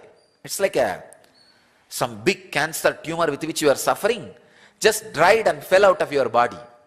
How you feel, oh God, I was supporting it so long, unnecessarily. I am relieved. Out of that relief, something gushes in your heart. That's what I call bhakti.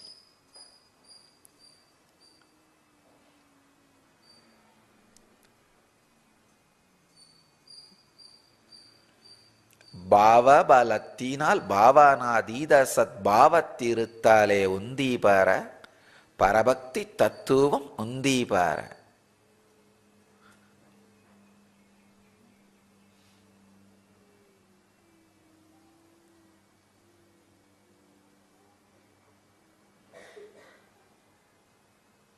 What a clear understanding about devotion. See, with this clear understanding, Ramana Maharshi says very clearly, with bhava, the strength of bhava, when you go beyond bhava and be in the sadbhava, the ultimate reality, that is parabhakti. Now, with this base, if he sings, Aru kavenai andanai agattidil agilam pazhithidum arunachala, it's Mathura bhava. It is worth. When he says, oh God, for whose sake you took over me and you Now if you forsake me, world will abuse you. World will disrespect you.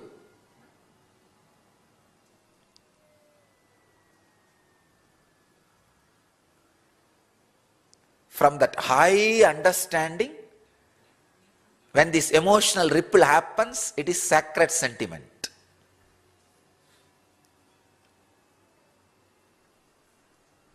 So the base for bhakti is non-suffering. Because any suffering you have means still the understanding has not happened. That is why I am afraid of the people who show their devotion to me, who still have suffering in them. Very beautifully Manikkavasagar sings. He says, Putrilval aravum anjen. I am not afraid of the snake which stays in the snake hole. He describes, I am not afraid of this, I am not afraid of that. But he says, I am afraid of people who don't apply vibhuti, bhasma, a sacred ash in their face. He says, I don't even want to see them. I am afraid of people who show devotion, who still have suffering inside them. Because it is not out of understanding. Any time the sacred sentiment can become sentiment. When the sacred sentiment becomes sentiment, that fellow is cunning, dangerous, much worse than snake. And I really feel bad for so many ex-disciples. The only trouble is their sacred sentiment becomes sentiment. The understanding, before it became complete and matured, they missed it. That is why I always tell people, first thing, heal your suffering means come to the right understanding.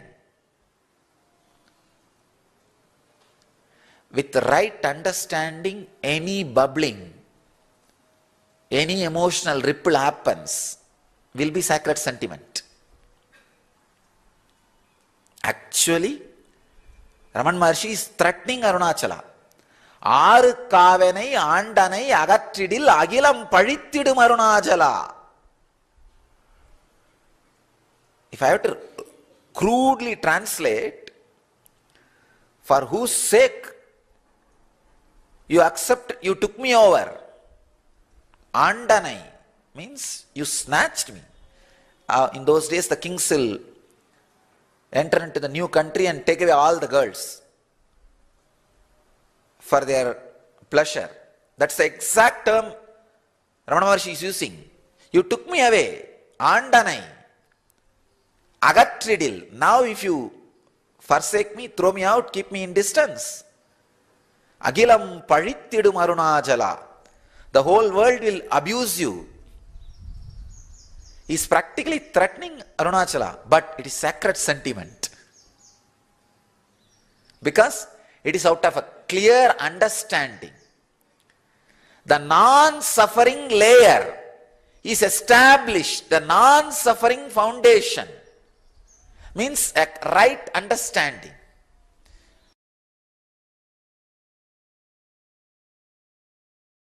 Understand? This is the solution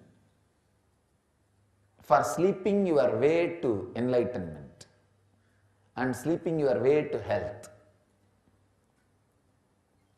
Own your body. When I say own your body, your own body, own it, build it as you want with yoga. Owning your body means, yes, that is the closest object you have. If you don't own your body, what do you mean? It is just there, like a garbage can. For most of us, it's there. Because it is dumped on you, you just dump everything on it. That's all, like a garbage can. Own your body. That's the first step for enlightenment. Sarira matrang kaludharma sadhanam. Means it is the body which is base for all achievements. Own your body. Feel it, it is yours. So design it as you want with yoga. Yogic body. Own your mind. It is yours. Design it so that never any suffering can touch you. Never any suffering can happen to you. Your own mind, just this very feeling, my mind, come on. Now I am designing it so that nobody can give me any suffering. No suffering can touch me. Same way, own your living, my life. Come on, let me own it. I will make money only the way I enjoy. I will have the pleasures which I enjoy. I will choose my way of life. I will be conscious in every step. See that I achieve what I want. Own your body. Own your mind. Own your living. Own your lifestyle. That is what I call yogic body, Vedic mind, Zen living. Yogic body, Vedic mind, Zen living. Do not live inside a body which is not flexible or healthy. Come on, I am not interested in keeping the body like this. Put energy, time, bend your body, make it yogic. It is your body. Whole day you are living with it. Why are you unaware of it? Whole day let all your movements be such, it continuously become healthy, graceful, as you always wanted it. Own your mind. It's your mind. See that every thought you give life brings only joy to you, brings only bliss to you. Never any suffering, never any disturbance. Your mind, mend it, weave it as you want, train it as you want, tame it as you want.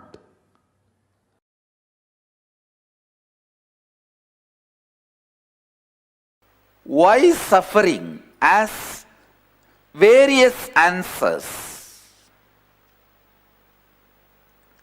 The question why suffering is the eternal question.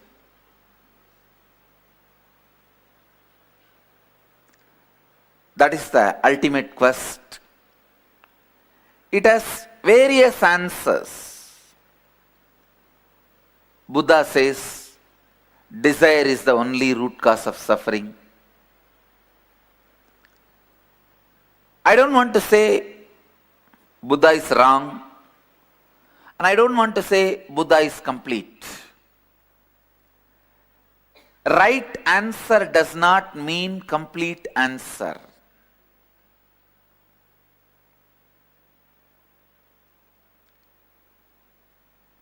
Sometimes answer like Buddha's answer, desire is the root cause of suffering, can be all inclusive, but it has lost preciseness which is necessary to find a solution. Please understand. Whenever there is a question, the preciseness of the answer leads you to find solution.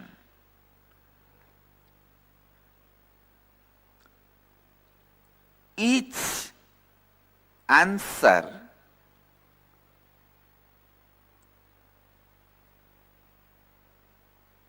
has its own advantages and disadvantages. There are some answers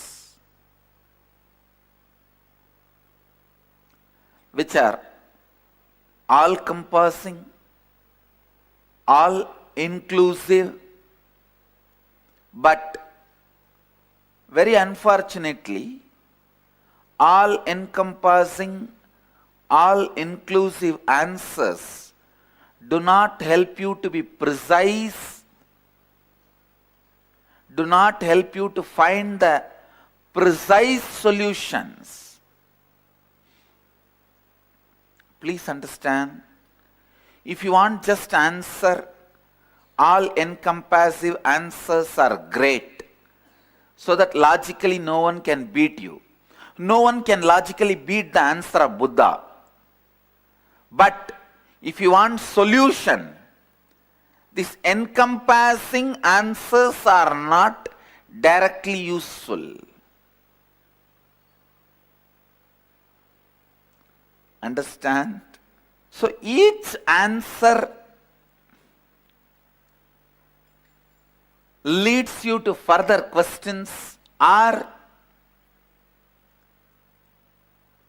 how to experience that answer.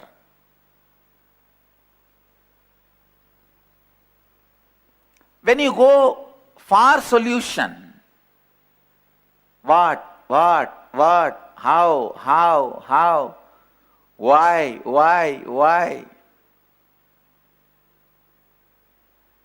Please understand, when you go behind each answer, you develop one new theology. You develop solutions for one kind of mental setup, one kind of pattern.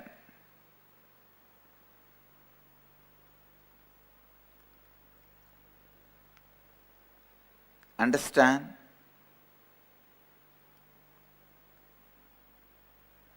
If you want to answer to others who may attack you logically with more questions, all encompassing answers like Buddha's answer is useful.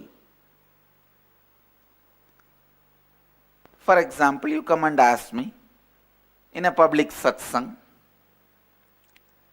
why suffering? I give an answer. Desire is the root cause of suffering. No one can logically refute it. No one can logically hit at my answer, because the answer is such vast, all-encompassing, you can't hurt the air by the arrow. Any arrow will pass through the air and air will not be hurt. Same way, this answer is such, any question you put, it will pass through. The answer is not going to be disturbed.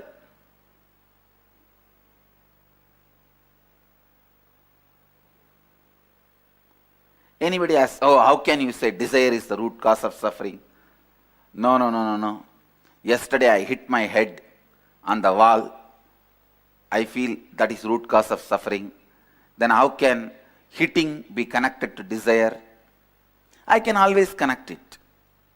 See, your desire to live is disturbed by you hitting your head on the wall. So drop the desire to live, you will have the suffering disappear in you. Logically, I can always conclude, but please understand, it is not solution. It may be answer. It is not solution. All of you need to understand very clearly. If you have the understanding I am trying to give you, you will never be cheated by pseudo gurus.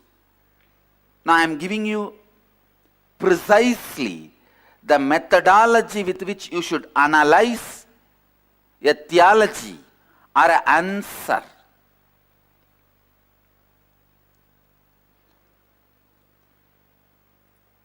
If I give you the answer which is all encompassing, but not solving your problem directly,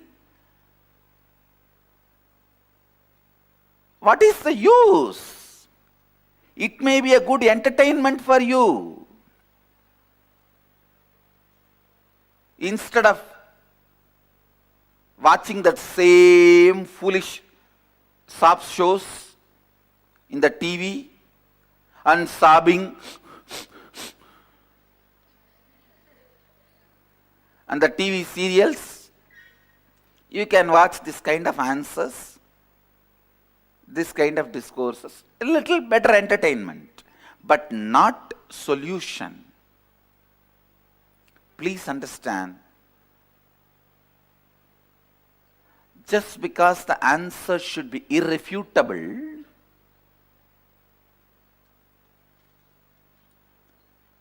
all-encompassing answers are not solution.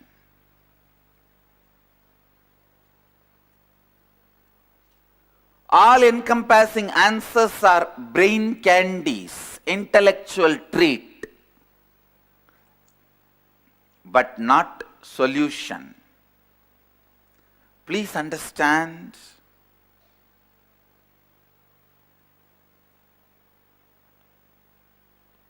these all-encompassing answers are okay in the initial level for the stage stunt. I call it intellectual stunt. In the stage, throwing a theory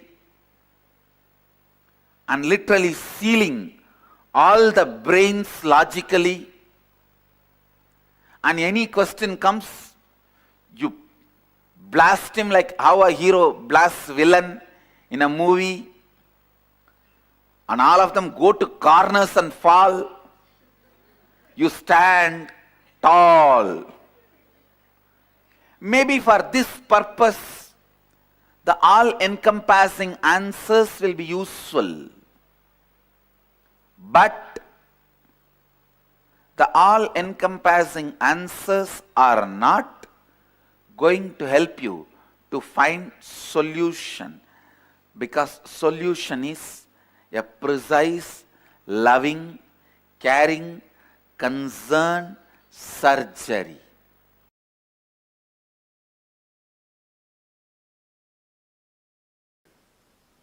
I tell you,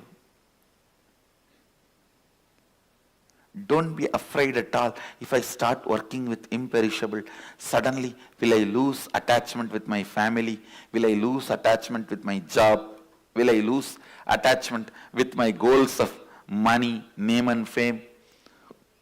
What I want, understand? When you put your strategy on imperishable, the only one will be lost from you, that is suffering. Nothing else will be lost. Nothing else will be lost. Purifying your logic with the truth of imperishable, greasing your inner happenings with the truth of imperishable, will remove all the sufferings and frictions. If you grease your inner happenings with the truth of imperishable,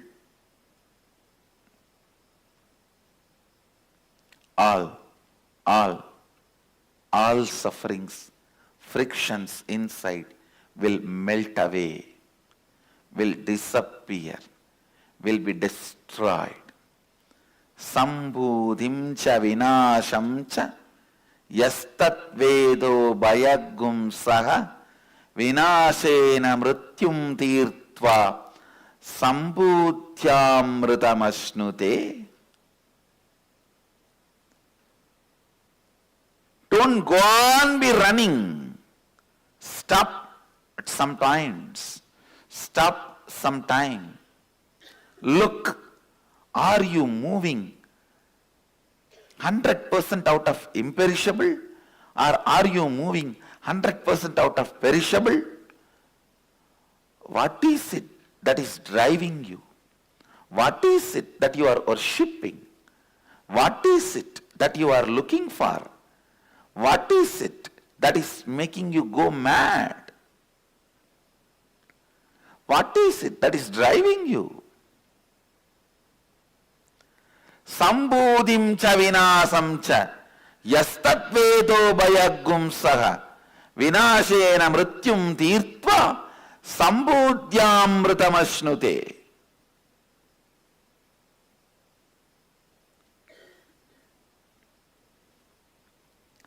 I can see the courage and confidence in the voice of the Upanishadic Rishi who uttered this statement. The guy must have built not just his bone, even the muscles on imperishable. Even his muscles will be singing the song of imperishable.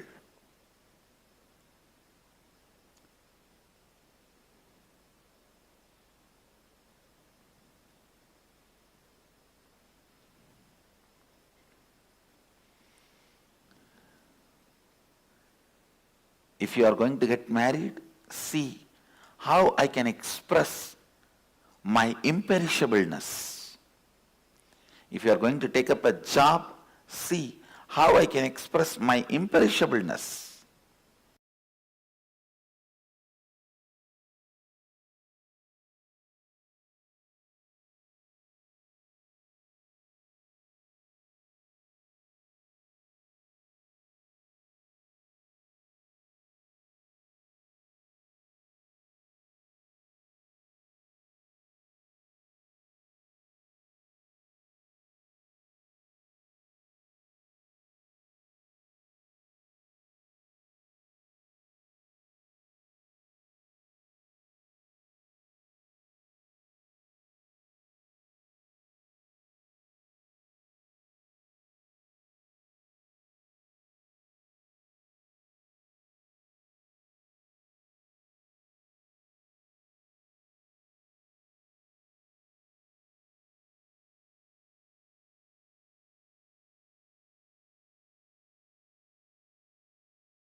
Yes, Nityananda, beautifully, Swamiji has shared that how even a little bit of unclutching can remove the suffering from lifetimes and lifetimes. If you can establish yourself more and more in the imperishable, that which does not decay, that which did not have a beginning and thus will not have an end, then naturally the only thing that will leave you is the suffering. We need to give a precise answer to a question. When there is a seeking, we need to give a precise solution. Only then we will be able to fulfill that quest, fulfill the question that the other is having. So let us build ourselves on the imperishable more and more. Let us practice these wonderful techniques that Swamiji has revealed to all of us. One of the greatest way to establish ourselves on the imperishable is through the science of power manifestation. So let us now get ready and enter into the next round of today's power manifestation. Yes, now today we'll be manifesting the power of blindfold reading, where we'll be scanning the image that is projected to us on our screen through our eyes closed, and we will be revealing later what was shown in front of us in the screen. So let us now prepare ourselves. We request all the participants to put on your eye band. In a few moments, we'll be projecting the image now. Yes, make sure to get the blindfold ready. And all the participants are also requested to please come on camera. Ma Silisia, Ma Shobana, Saxena, Ma Lisisa, Ma Kailiwang, and Ma Dran Han. If you could come on camera, that would be great. Let's get ready for the power manifestation.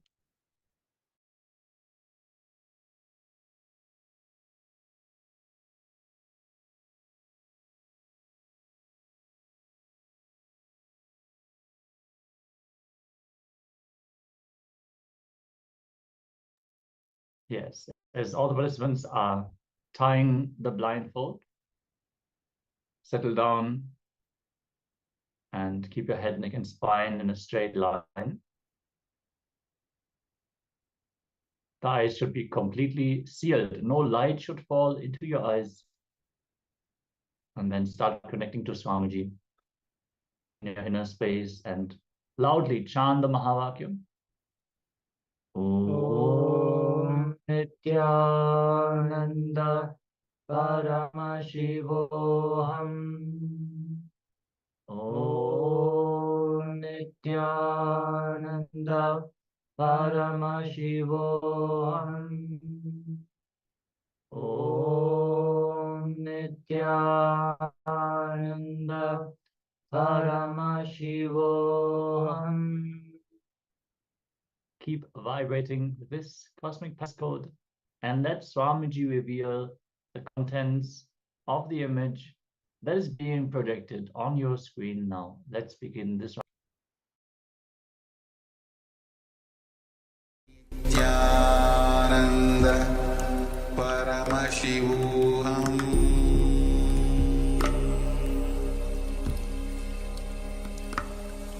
Om Nityananda Paramashivoham.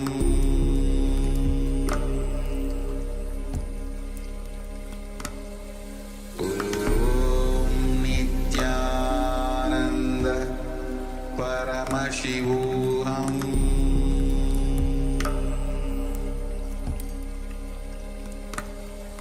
Om Nityananda Paramashivoham.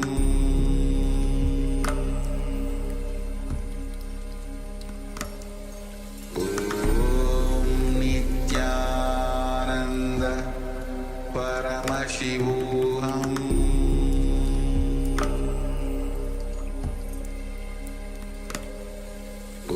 Om Nityananda Paramashivoham.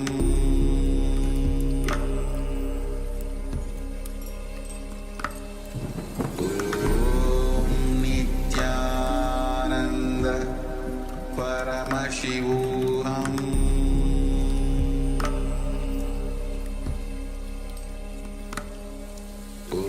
Om Nityananda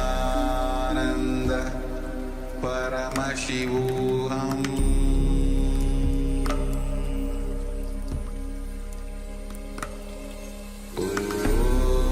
Nityananda Paramashivoham.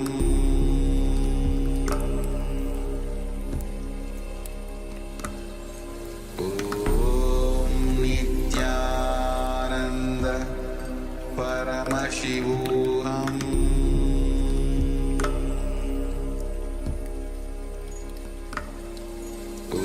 Om Nityananda Paramashivoham.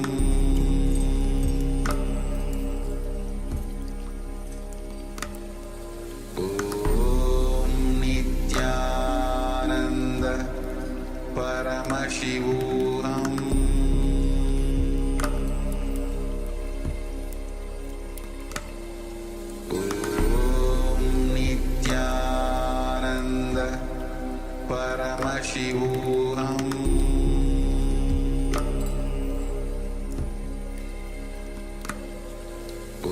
Om Nityananda Paramashivoham.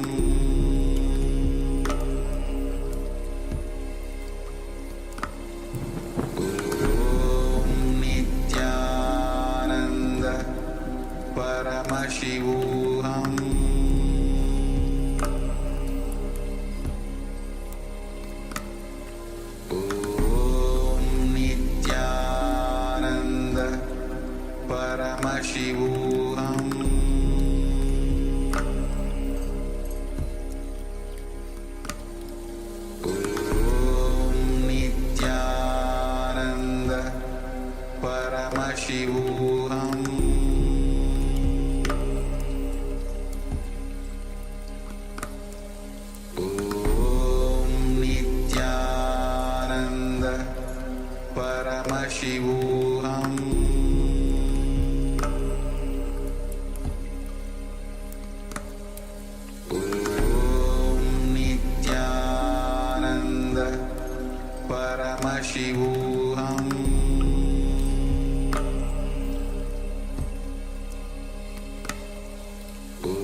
Paramashivoham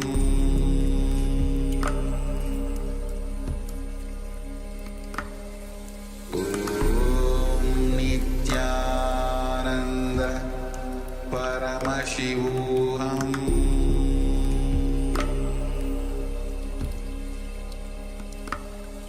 Om Nityananda Paramashivoham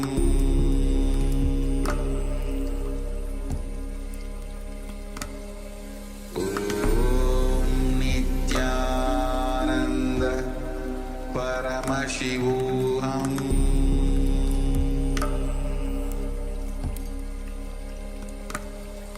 Om Nityananda Paramashivoham Om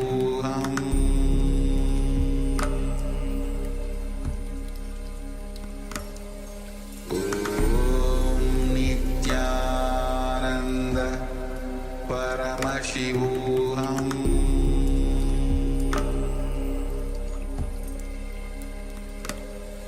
Om Nityananda Paramashivoham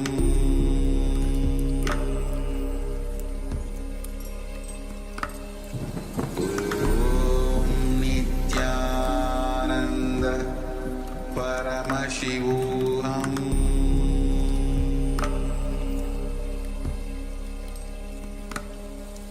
Om Nityananda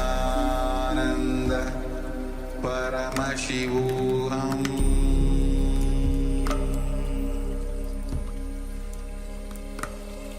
Om Nityananda Paramashivoham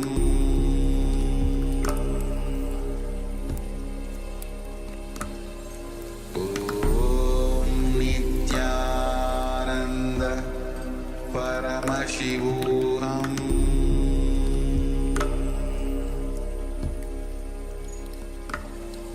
Om Nityananda Paramashivoham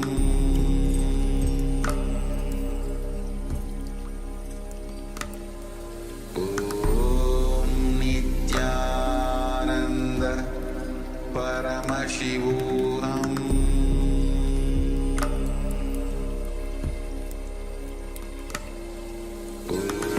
Om Nityananda Paramashivoham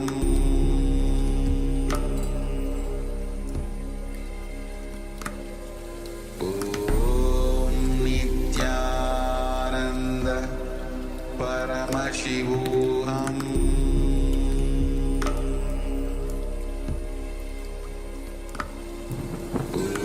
Om Nityananda Paramashivoham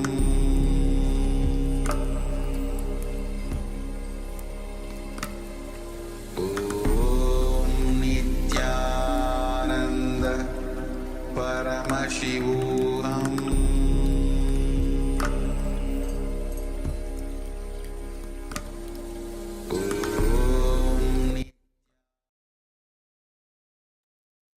Yes, now slowly relax from the power manifestation. Remove your eye bands. We request all the participants to remove your eye bands and start penning down in the Zoom chat. What was it that Swamiji revealed to you through your third eye? The answer could have come in various different ways. It could have come as a vision to you, or even as a whisper, as a sound, or as an intuition, as a feeling. So let us take a few moments and let us pen down all that Paramashiva revealed to us during the power manifestation.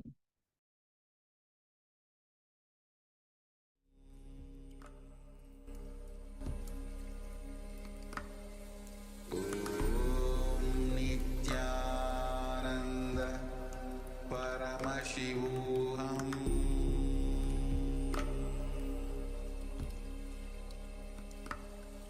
Om Nityananda Paramashivoham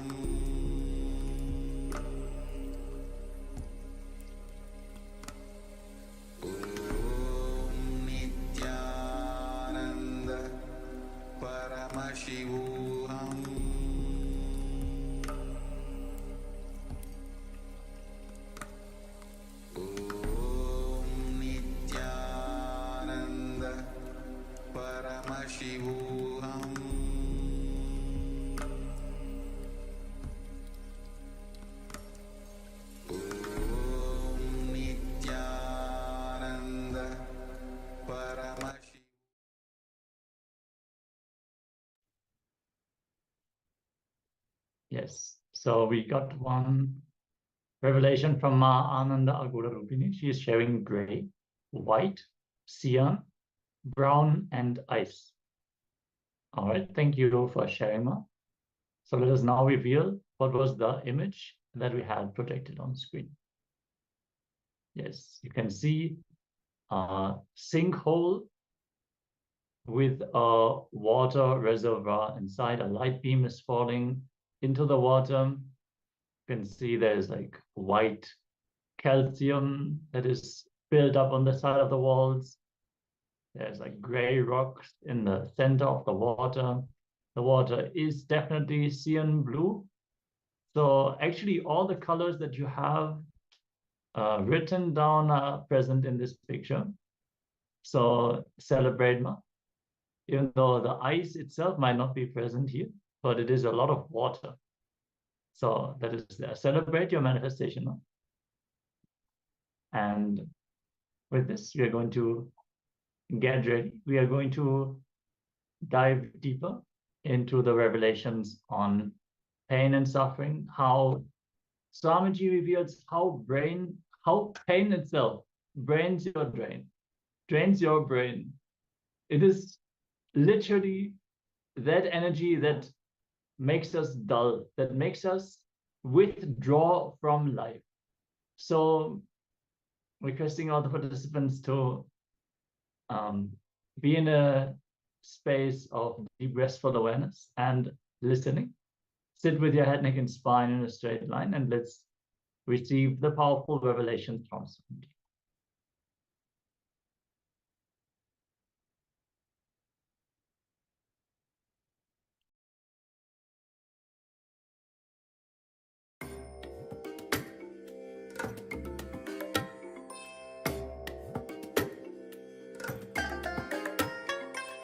I bless you all. Let you all open all your three eyes and manifest the powers of Mahasadashiva. Om Nityananda Paramashivoham. Om Nityananda Paramashivoham. Om Nityananda Paramashivoham. Om Nityananda.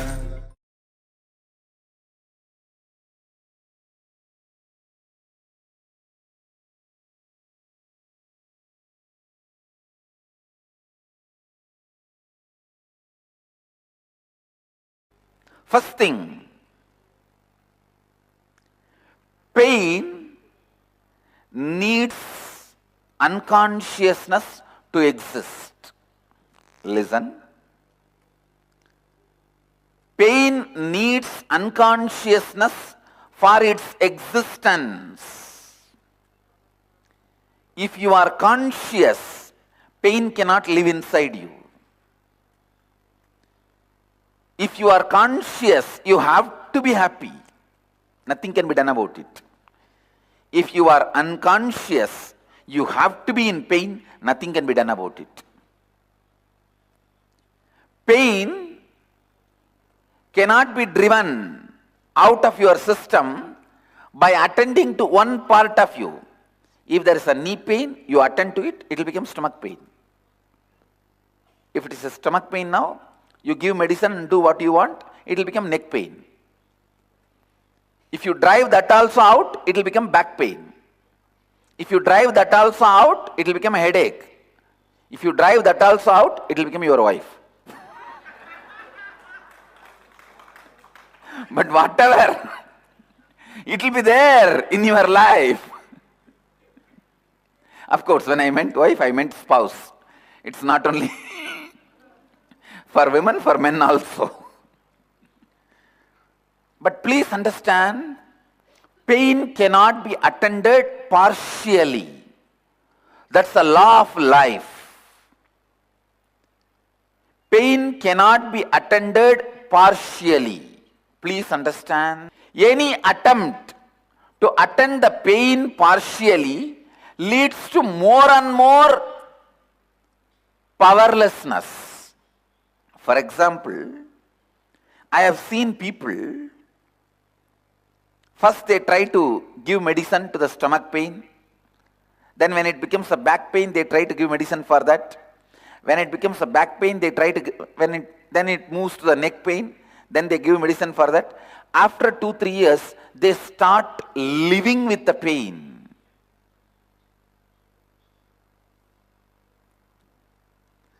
They start living with the pain. It is now almost like they are experienced. Pain became their life and experience.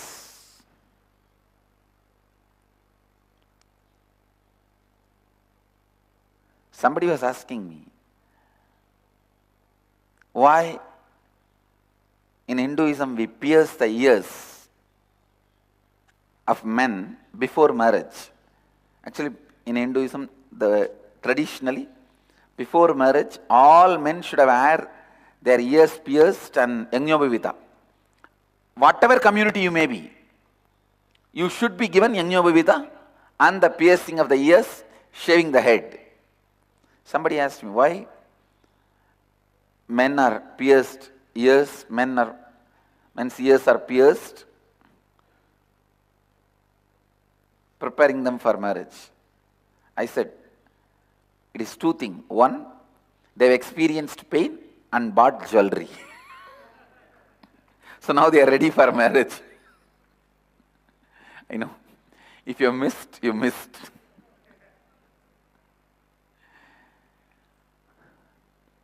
Unfortunately, we get settled with pain.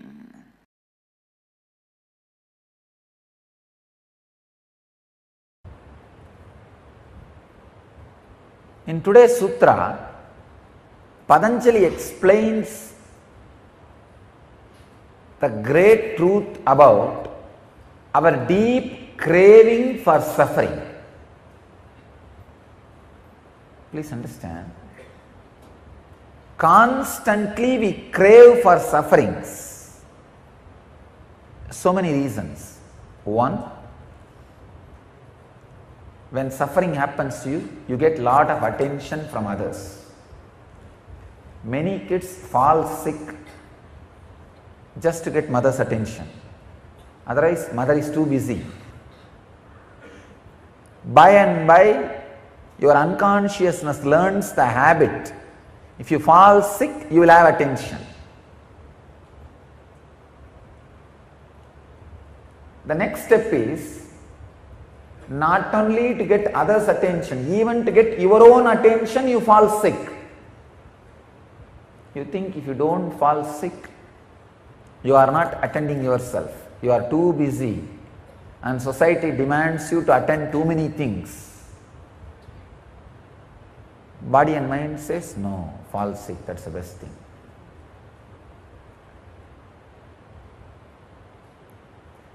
Falling sick is almost kind of a holding so that you will give attention to yourself.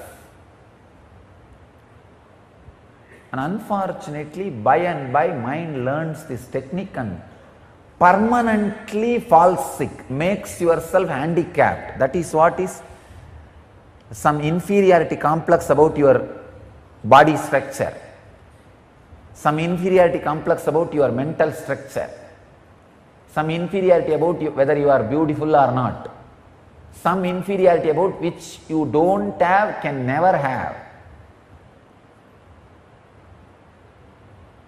This idea of some inferiority which you don't, can never have becomes such a strong sickness. You go on giving attention to you just because of this one reason.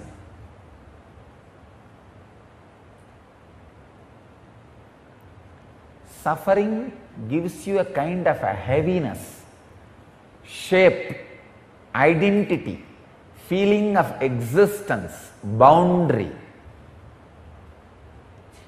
Joy always gives you the boundaryless feeling. You can see people who are levitating, the first thing I see in them is the joy in their face,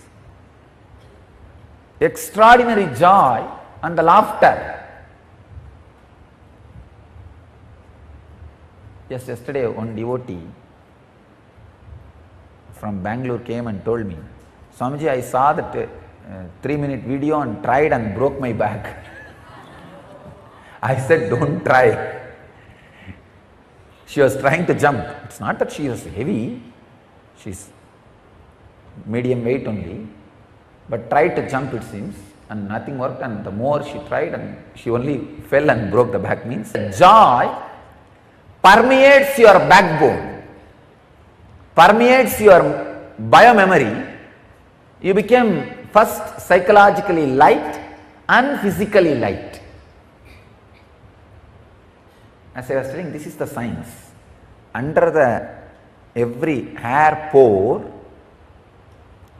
there is a airbag which can hold the subtlest form of prana, which is samana. When that airbags get filled like a balloon, body starts floating. The first thing will happen when the air bag gets filled is joy.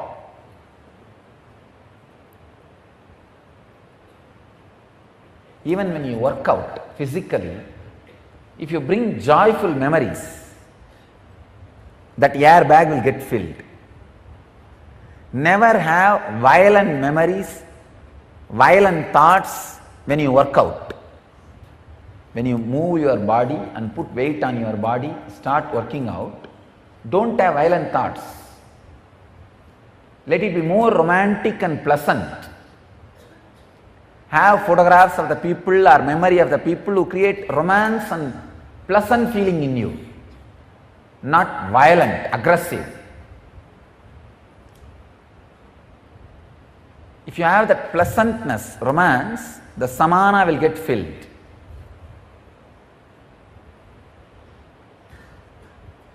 The unconscious hanging,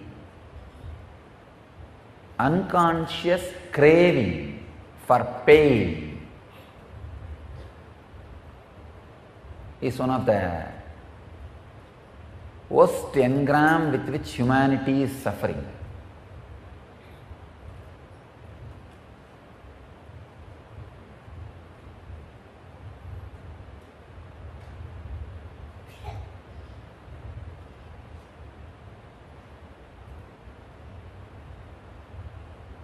Somehow the hypocrisy-based society always has a deep craving for pain. See, Krishna was worshipped in all enlightenment-based parts of Indian society. Indian society has two major parts, the enlightenment-based part and hypocrisy-based part. That's what they call morality.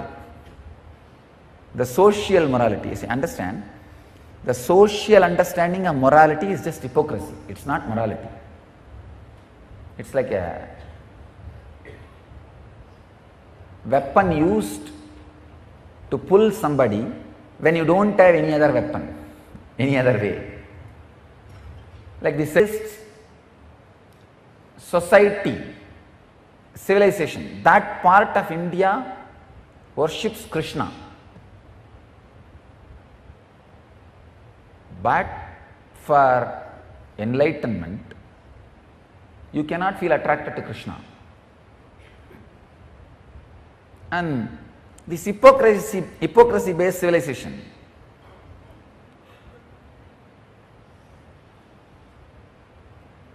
they go on worshipping suffering.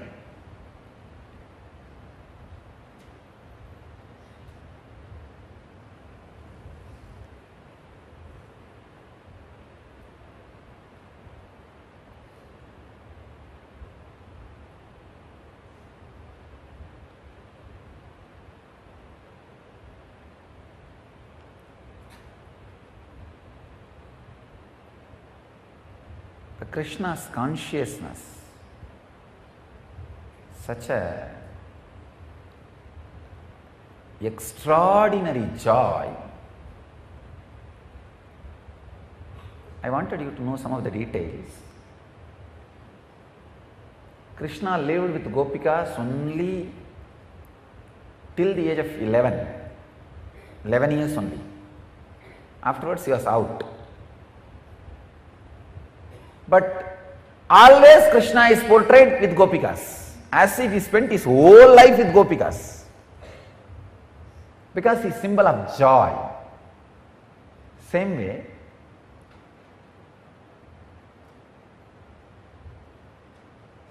he lost and ran away from one war and got killed by a hunter. I think many of you may not even know this story. Krishna was murdered. He was killed by a hunter with poison arrow. You would have never even heard this story. You will never see a photograph or a statue of Krishna being killed, because he is representation of joy. And you will always see Krishna victoriously standing and giving Vishwarupa Darshana to Arjuna, or winning the Mahabharata war. You do not know, 17 times he was defeated by Jarasandha. 17 times Jarasandha came back as Gajini Muhammad and destroyed Dwarika and Somnath. Jarasandha and Krishna ran away from the war field. Ranki Chor Rai, they call in Gujarat, Ranki Chor Rai. Ran away from the war field. But nowhere it will be represented, because he is embodiment of joy. Even running away was such a romantic experience for him. Nowhere the pain is painted.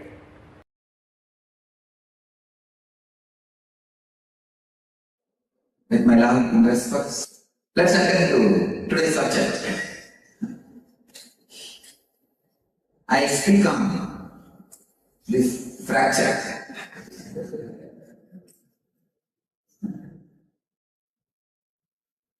And the lesson to be learned from this whole thing. The lesson I live, and the lesson all of you can learn. Pick it up. First thing,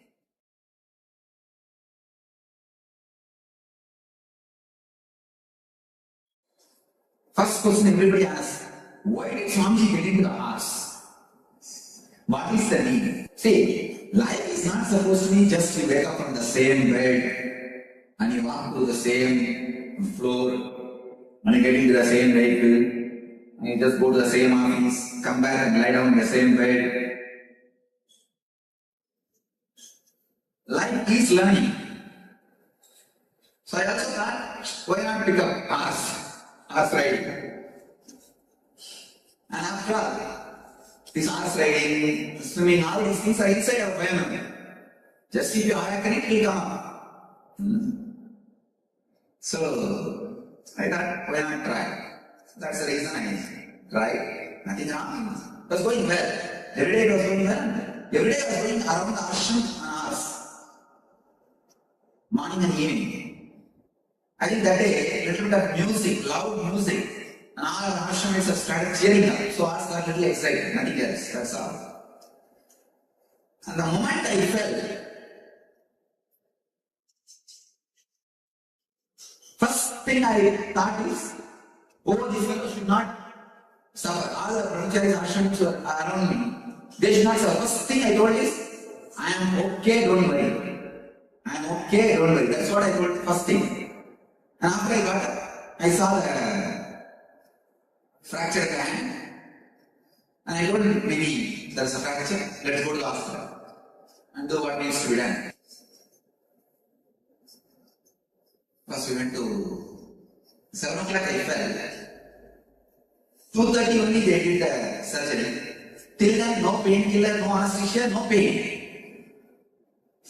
No painkiller, no anesthesia, no pain. It is a compounded 2 fracture, bones are on piece. And doctors are shocked, surprised. They are again and again saying, what do you mean by no pain, Swamiji? I said, I don't know. Actually, the fracture did not do any problem to my body. Now the little bit of sickness I am having is the medicines these fellows infused into my body. This antibiotic and all the anesthesia, everything they infused into the body. That is the reason I am having little cough and phlegm and all that. That is the original fracture did not do anything. There was no suffering, there was no pain. Fortunately, the moment I fell from the horse, that is also completely video recorded in the security camera. And the whole, how I was taken to the hospital, the whole thing is video recorded. And surgery is also video recorded. They are saying impossible.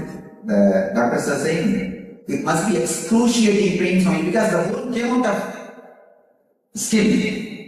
Bone has made a hole in the skin. There was bleeding. And some 3-4 pieces it became. 2 fractures and 3-4 pieces. And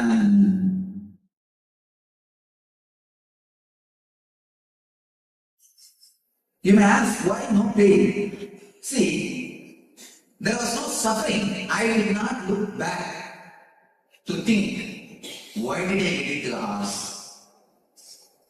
I did not look back. I could have just avoided getting into the house. Or the brahmacharis could have avoided the music. See, time shaft, whatever is happening, is a Kalavaira, Guru. Kalavaira is Guru. Time shaft. Time shaft should not be looked with the why. You should not look at the time shaft with a postmortem move. I did not do postmortem. This is the way life is. That's all. Either look at the time with a deep, complete acceptance or with gratitude. I look with gratitude. Hey, fortunately, there was no injury on the head. There was no injury on the back. Usually, when people fall from the horse, they have injury only on the head. They break collarbone. Nothing of that injuries happen. So I looked at Kalavera only with the gratitude. Kalavera is Guru. Life is Guru. Do not look at life with a postmortem mood. I could have thought, oh, this fellow should have avoided the music, this fellow should have avoided the shouting, cheering up, I could have avoided getting into the horse. What is it mean for me to learn the horse at this age? Horse riding. Who asked me to learn the horse riding? Thousands of ways. You can ask why towards the life.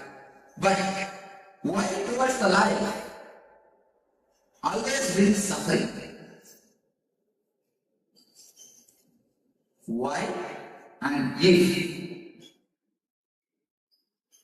and wife. All three bring suffering.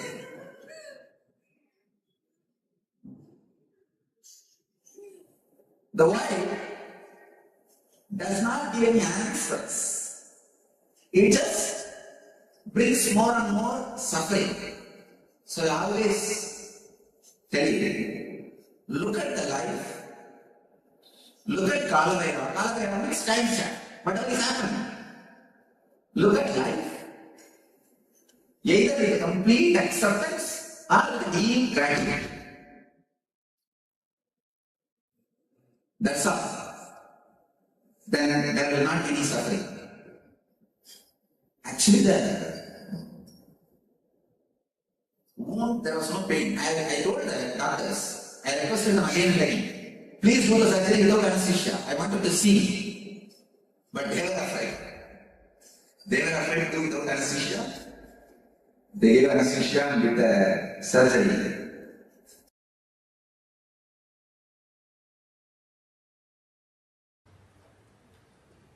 Learn the art of prana pratishta, giving life to what you want. Then you will just live in conflict-free life. Understand? It's a very simple truth. I think I would have explained this villager with whom I had a very strange experience.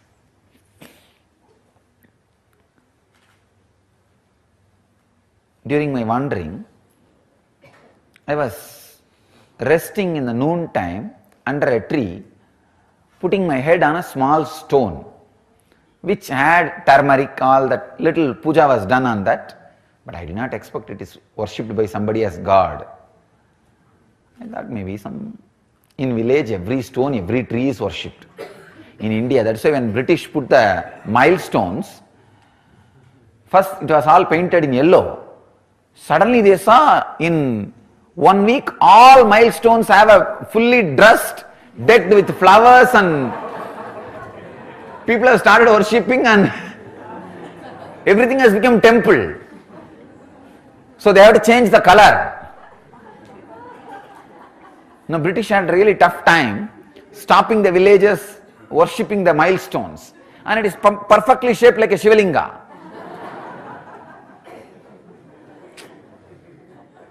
That is why I just bow down to this civilization. How many thousands of mistakes this civilization may have, how much backward it may be, but just worshipping everything, whether it is a stone or a tree, the ability to worship everything, it's not a joke, understand?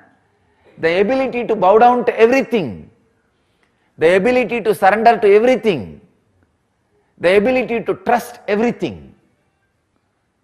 One of the greatest gifts from the Ganges civilization to the whole cosmos is the ability to surrender, the ability to worship, the ability to trust, ability to dissolve.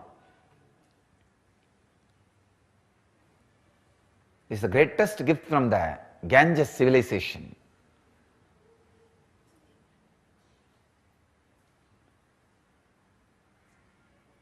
It is not a joke. When you feel an individuality, the ability to just relax, trust, ability to trust more than your boundary.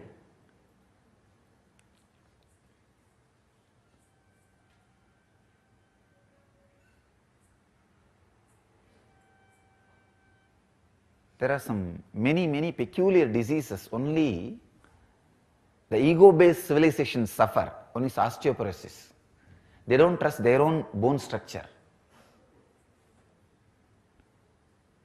Many of the diseases the ego-based civilizations suffer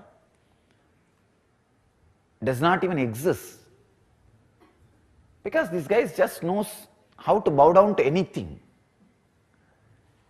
Go to village, whether it is a small kids or the officer going to an office or anybody, when they walk on the road, see, every street will have 20 temples, small or big. They will bow down in front of every temple and go.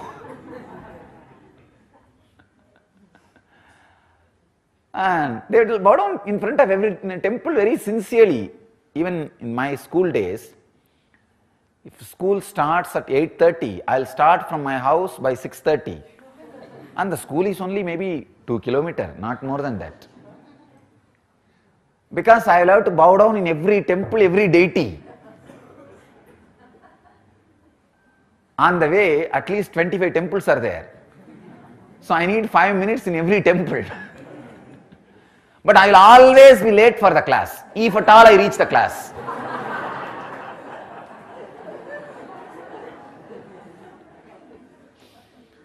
So I had an agreement with my maths teacher. I'll make one more round for you, you give attendance for me.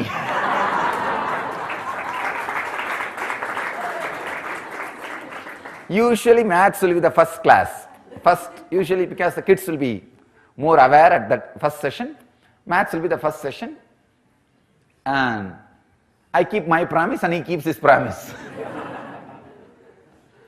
Usually in Indian village schools, they don't take attendance for every period. Morning they mark the attendance, then that's all, the whole day. So majority of the days, I'll be running, going around the temple for him, and he will be giving attendance for me. I put my head on this stone. I should not say stone. Deity for somebody. Once it is deity for somebody, it should be deity for everybody. But foolish, unfortunate civilizations do the other way. Once if somebody is accused for somebody, he is accused for the whole world. That should not be the case. If he is deity for somebody, deity for everybody. And if he is accused for somebody, he is accused only for that person. And we do completely opposite. So, I put my head by mistake, without knowing, the deity on deity. Usually when there is a turmeric powder smeared, snakes will not come there. That is why in the snake holes, before worshipping they will put the turmeric powder. Snakes won't come.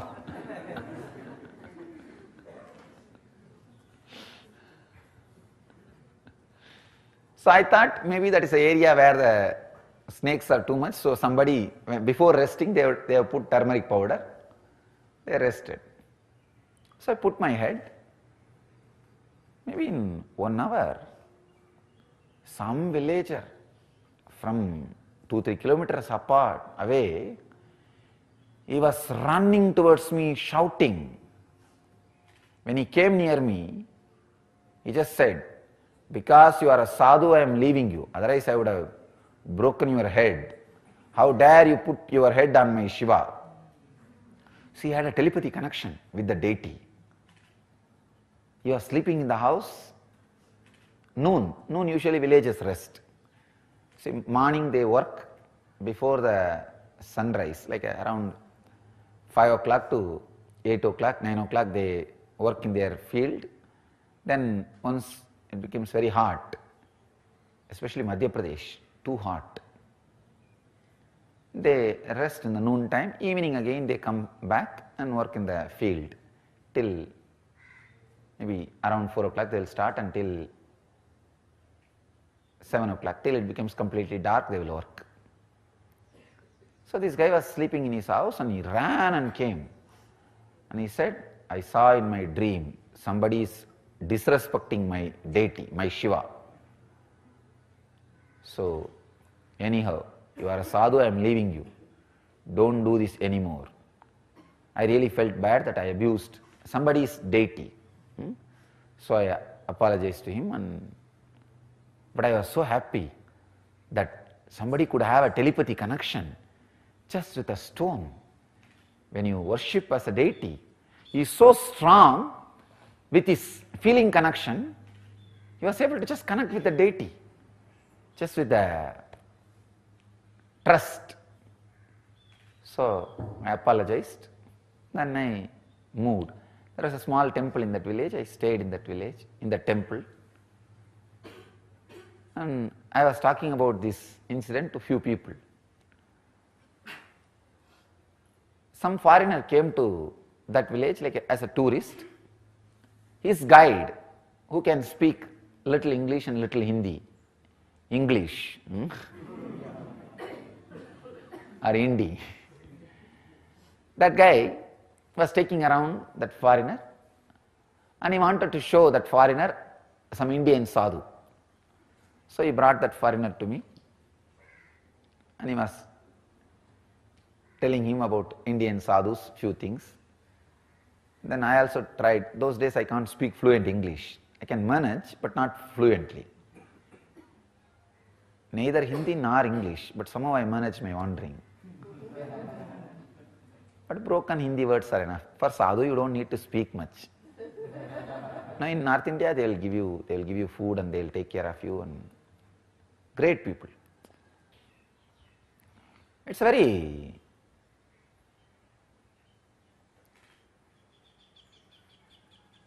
beautiful civilization. In the north, so much of respect and love for the sadhus and for the tradition.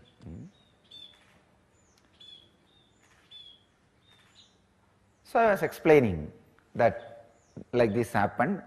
I put my head on the deity and that guy came running. He had a telepathy experience with the deity, that he felt like he should protect it, that somebody is abusing it. Then he came running. I apologized. I told the whole story. this foreigner was really, he got the curiosity. Wow, he wants to meet that villager. So anyhow, this local guide said, I will get that villager, don't worry, because I described how that villager looks. And this guide took that Westerner to that villager. I also wanted to see the fun, I went there. I also went. And during the conversation, that Westerner, he asked that villager what happened and all that, and that villager described, like this, I had a vision that my Shiva is being abused by somebody. I ran and I saw this sadhu was putting his head on that Shiva and I drove him out. He described all the story, and then that foreigner asked, that Westerner asked, how did you feel this? How can this happen? He said, no, I feel it is Shiva for me, and so through this deity Shiva responds to me. That foreigner, I don't know whether he wants to test that villager or really offered. He said, if I give money, will you give this? I'll give you $5,000, means now 2.5 lakh, I don't know at that time what value, at least few lakh. Few lakh is not a small money, the villager, maybe his whole property will be only that much worthy. Whatever property he has, his house or little land, whatever he has, the whole thing will be only that $5,000 worth.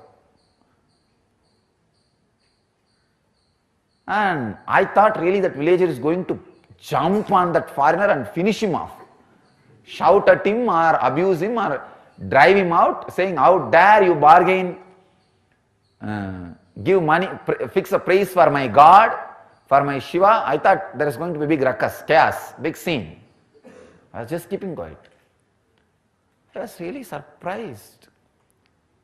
That villager very simply said, please take it. He gave it away. He said, please take it. Give the money and take the deity. And that Westerner really wanted to carry that as a souvenir. So he gave the money and took it. I think he gave in Indian rupee and took it. That guide, he also made little commission in the fixing the bargain. Everything was done. I was really shocked. Then after that Westerner went away, I caught hold of the guide and caught that farmer, that villager, and asked, how dare you sell your God?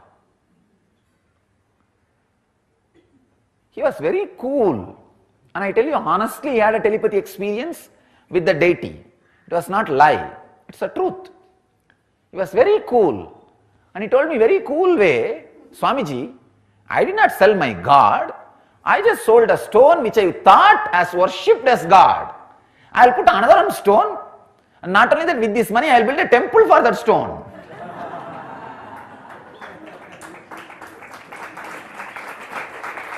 See, and he was very clear, I will put another stone and do prana pratishtha,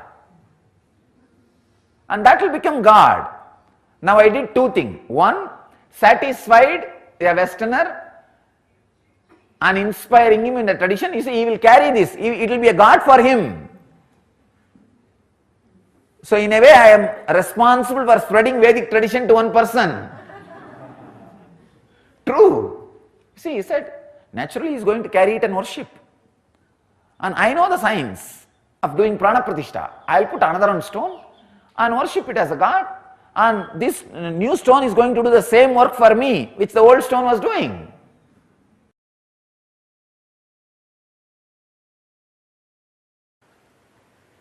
The next research, the scientist and researcher Greg Braden gives evidences on how emotions change our DNA.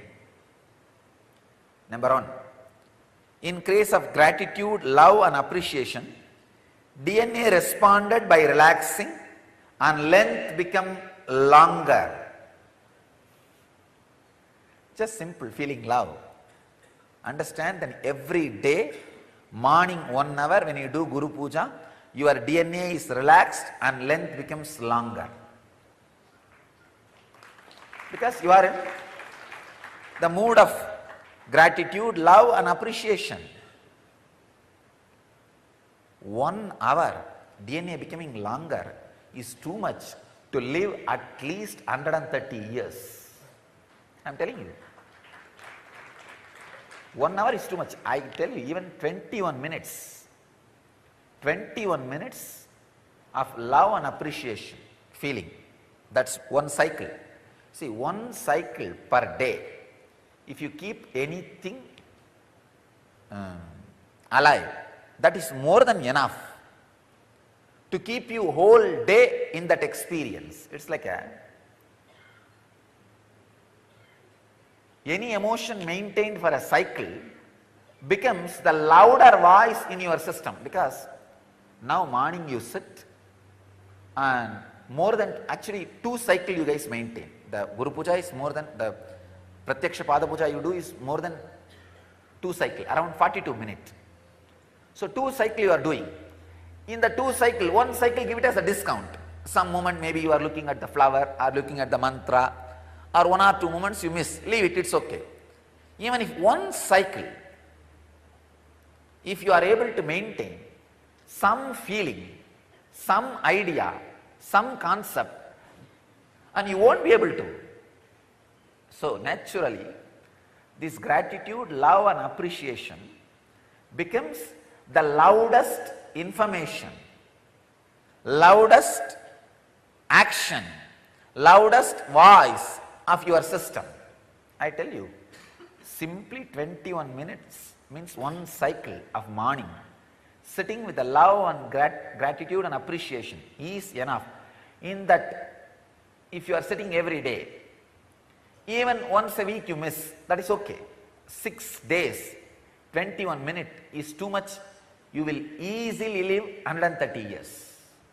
130 years is very easy. I know 1 cycle, if something is getting recorded in your system, that is the reason. Why do you think these Iyengars live so long? Because they have something. If you are from Iyengar family, you know. Because still in Iyengar's family, they have the tradition of morning. They will sit and apply that all the forehead mark. It will take easily half an hour for them in a very systematic way. Of course, if you are just born Iyengar and not practicing Iyengar, this does not apply for you. If you are born and practicing Iyengar, this will apply for you. Even in some of the higher families, they have the tradition. The higher families, they will apply that bhasma and they will have that either Shiva or Ganesha in their house as a family deity. And morning half an hour, it will be almost like a playing with the deity only. But they will have some mood of appreciation or gratitude and love. And if you can maintain just this one thing, nothing else, your immune system will constantly be programmed and strengthened. Easily 130 years you can live. Maybe it look like a too big promise. I tell you, it is truth. It is supported by science. What they are saying, exactly I am translating with my experience.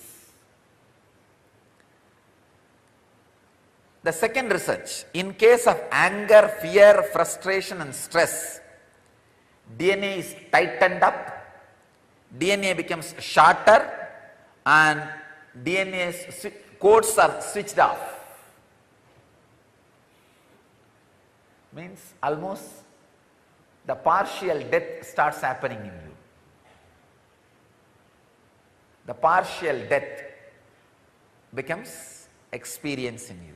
So understand, the anger, fear and frustration and stress, even if it happens with the logic and reason, it harms you more than your enemy. As I told you yesterday, develop this habit of abhayam sarvabhutebhyo, nothing to lose. Nothing to lose. You will be a powerful person and warrior, both. Abhayam sarvabhutebhyo. I tell you, like how Krishna was sitting in Arjuna's chariot, Dhananjaya's chariot, and driving the chariot with a deep feeling of Abhayam Sarva Bhudebhyo and waging the whole war. Same way, I sit in Dhananjaya's chariot and with the deep feeling of Abhayam Sarva Bhudebhyo and see that the whole war is waged and we will win the game, and we are winning the game. Understand? Be established in Abhayam Sarva Bhudebhyo without touching any weapon, without doing anything, just sitting as a charioteer for Dhananjaya. And he does all the job. Understand? Dhananjaya means Arjuna. Be established in Abhayam Sarva Bhudebhyo state. I tell you, not only Krishna, many people, even by the Krishna's teaching, even the Arjuna or Dharma, many people, even the warriors, were established in that mood. So as much as you can, every night, relax into that mood of Abhayam Sarva Bhudebhyo and relax.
Yes. Down everyone. Beautifully, Swamiji has revealed how, when we cherish the non-violent, the peaceful inner space, free from pain and suffering, it does so much to our chemistry that when we only cherish this one thought current, Abhayam Sarva Bhutebhyo, no one in this entire universe has to fear me. I am that peaceful and peaceful for everyone, that even if you just practice it 21 minutes a day, you can easily live up to 130 years because you are so life positive. Your whole body will ooze this energy, this very space. So we are now going to enter into a process literally called filled with nectar, where we are going to cherish this thought current and we are going to embody that. Requesting all the participants who are currently not on camera to please join us as we are getting ready to enter into this process. So back to understanding about pain. Swamiji says pain needs unconsciousness to exist. So if you are conscious, pain cannot be there. And if you are conscious, you have to be happy because that is your original state. It's not you cannot create happiness by developing something. You have to get back to it. And similarly, if you are unconscious, you have to be in pain. That is the formula. So constantly we crave for suffering. One of the main reasons is to get attention from others, as we already explained earlier today. And Swamiji says, look at life either with complete acceptance or with deep gratitude. And then there will not be any suffering.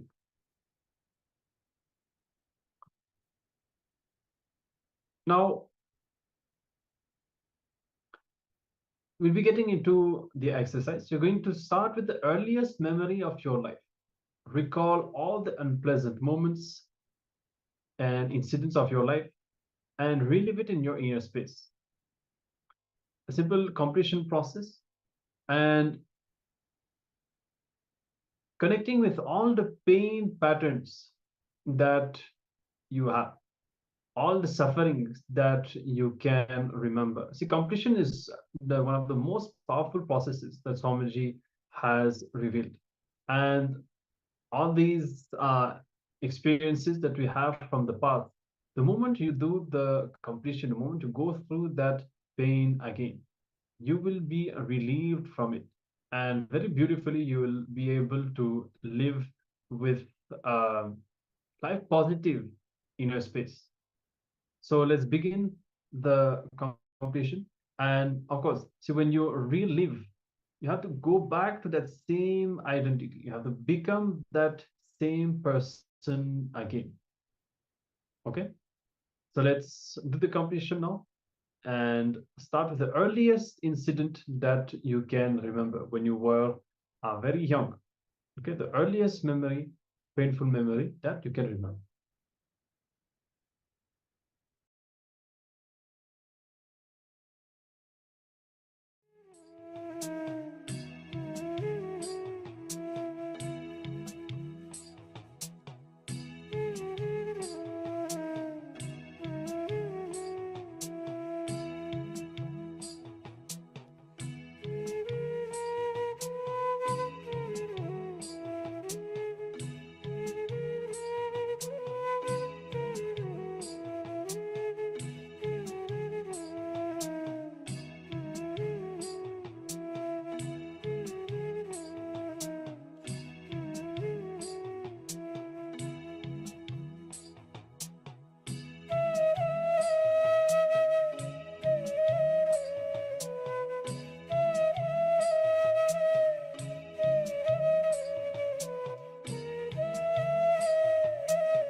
Yes.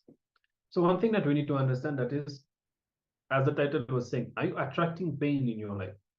So when you already have pain patterns inside due to your past incompletions, these incompletions reproduce themselves by attracting more pain, more suffering. So all the suffering and pain that you experience in your life is nothing but these incompletions manifesting again, reproducing themselves again. So you need to look into your past, bring the completion, bring the healing from all the pains and all the sufferings, and you will see that you will live a life where you do not ever experience any form of suffering. So, of course, we continue this completion process until we achieve the complete completion, burning the roots of suffering within. Now we'll be going into the power manifestation, and the most powerful conscious decision that we can take is to be in the space of oneness with Paramashiva and to manifest the powers of Paramashiva. When that happens, your whole being is completely transformed. You see, it's not just that you succeed in seeing through the third eye. When you do that, the kind of transformation that happens in your inner space is phenomenal. So I request the participants to start by tying the blindfold. Sit with your head, neck, and spine in a straight line. And chant the Mahavakya intensely, connecting with sovereignty in your inner space. Be in the space of oneness as you see through the third eye, and recognizing all the revelations that Paramashiva gives you through the third eye. So let's begin the power manifestation now. The image will be projected on the screen now, and start to manifest the power of third eye breathing.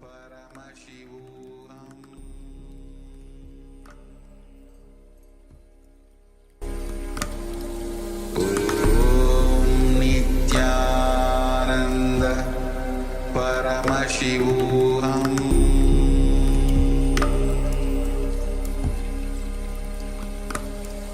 Om Nityananda Paramashivoham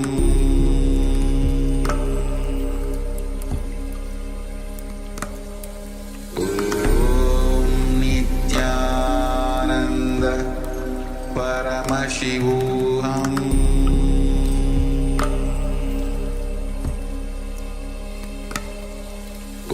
Om Nityananda Paramashivoham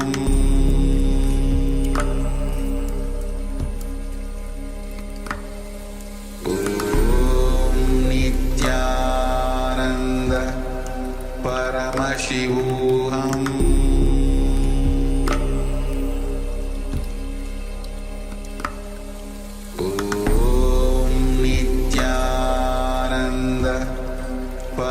Paramashivoham Om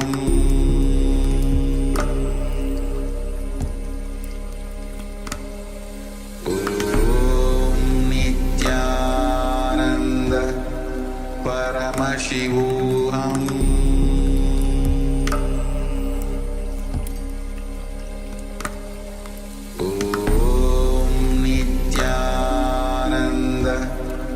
Paramashivoham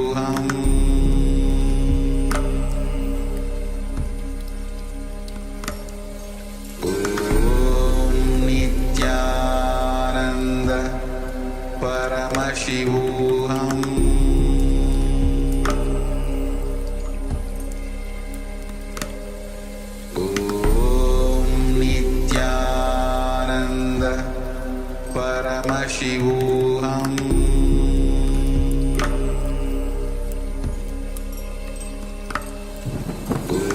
Om Nityananda Paramashivoham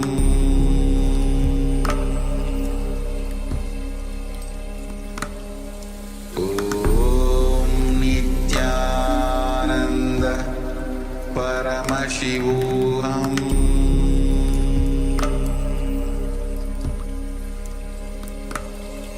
Om Nityananda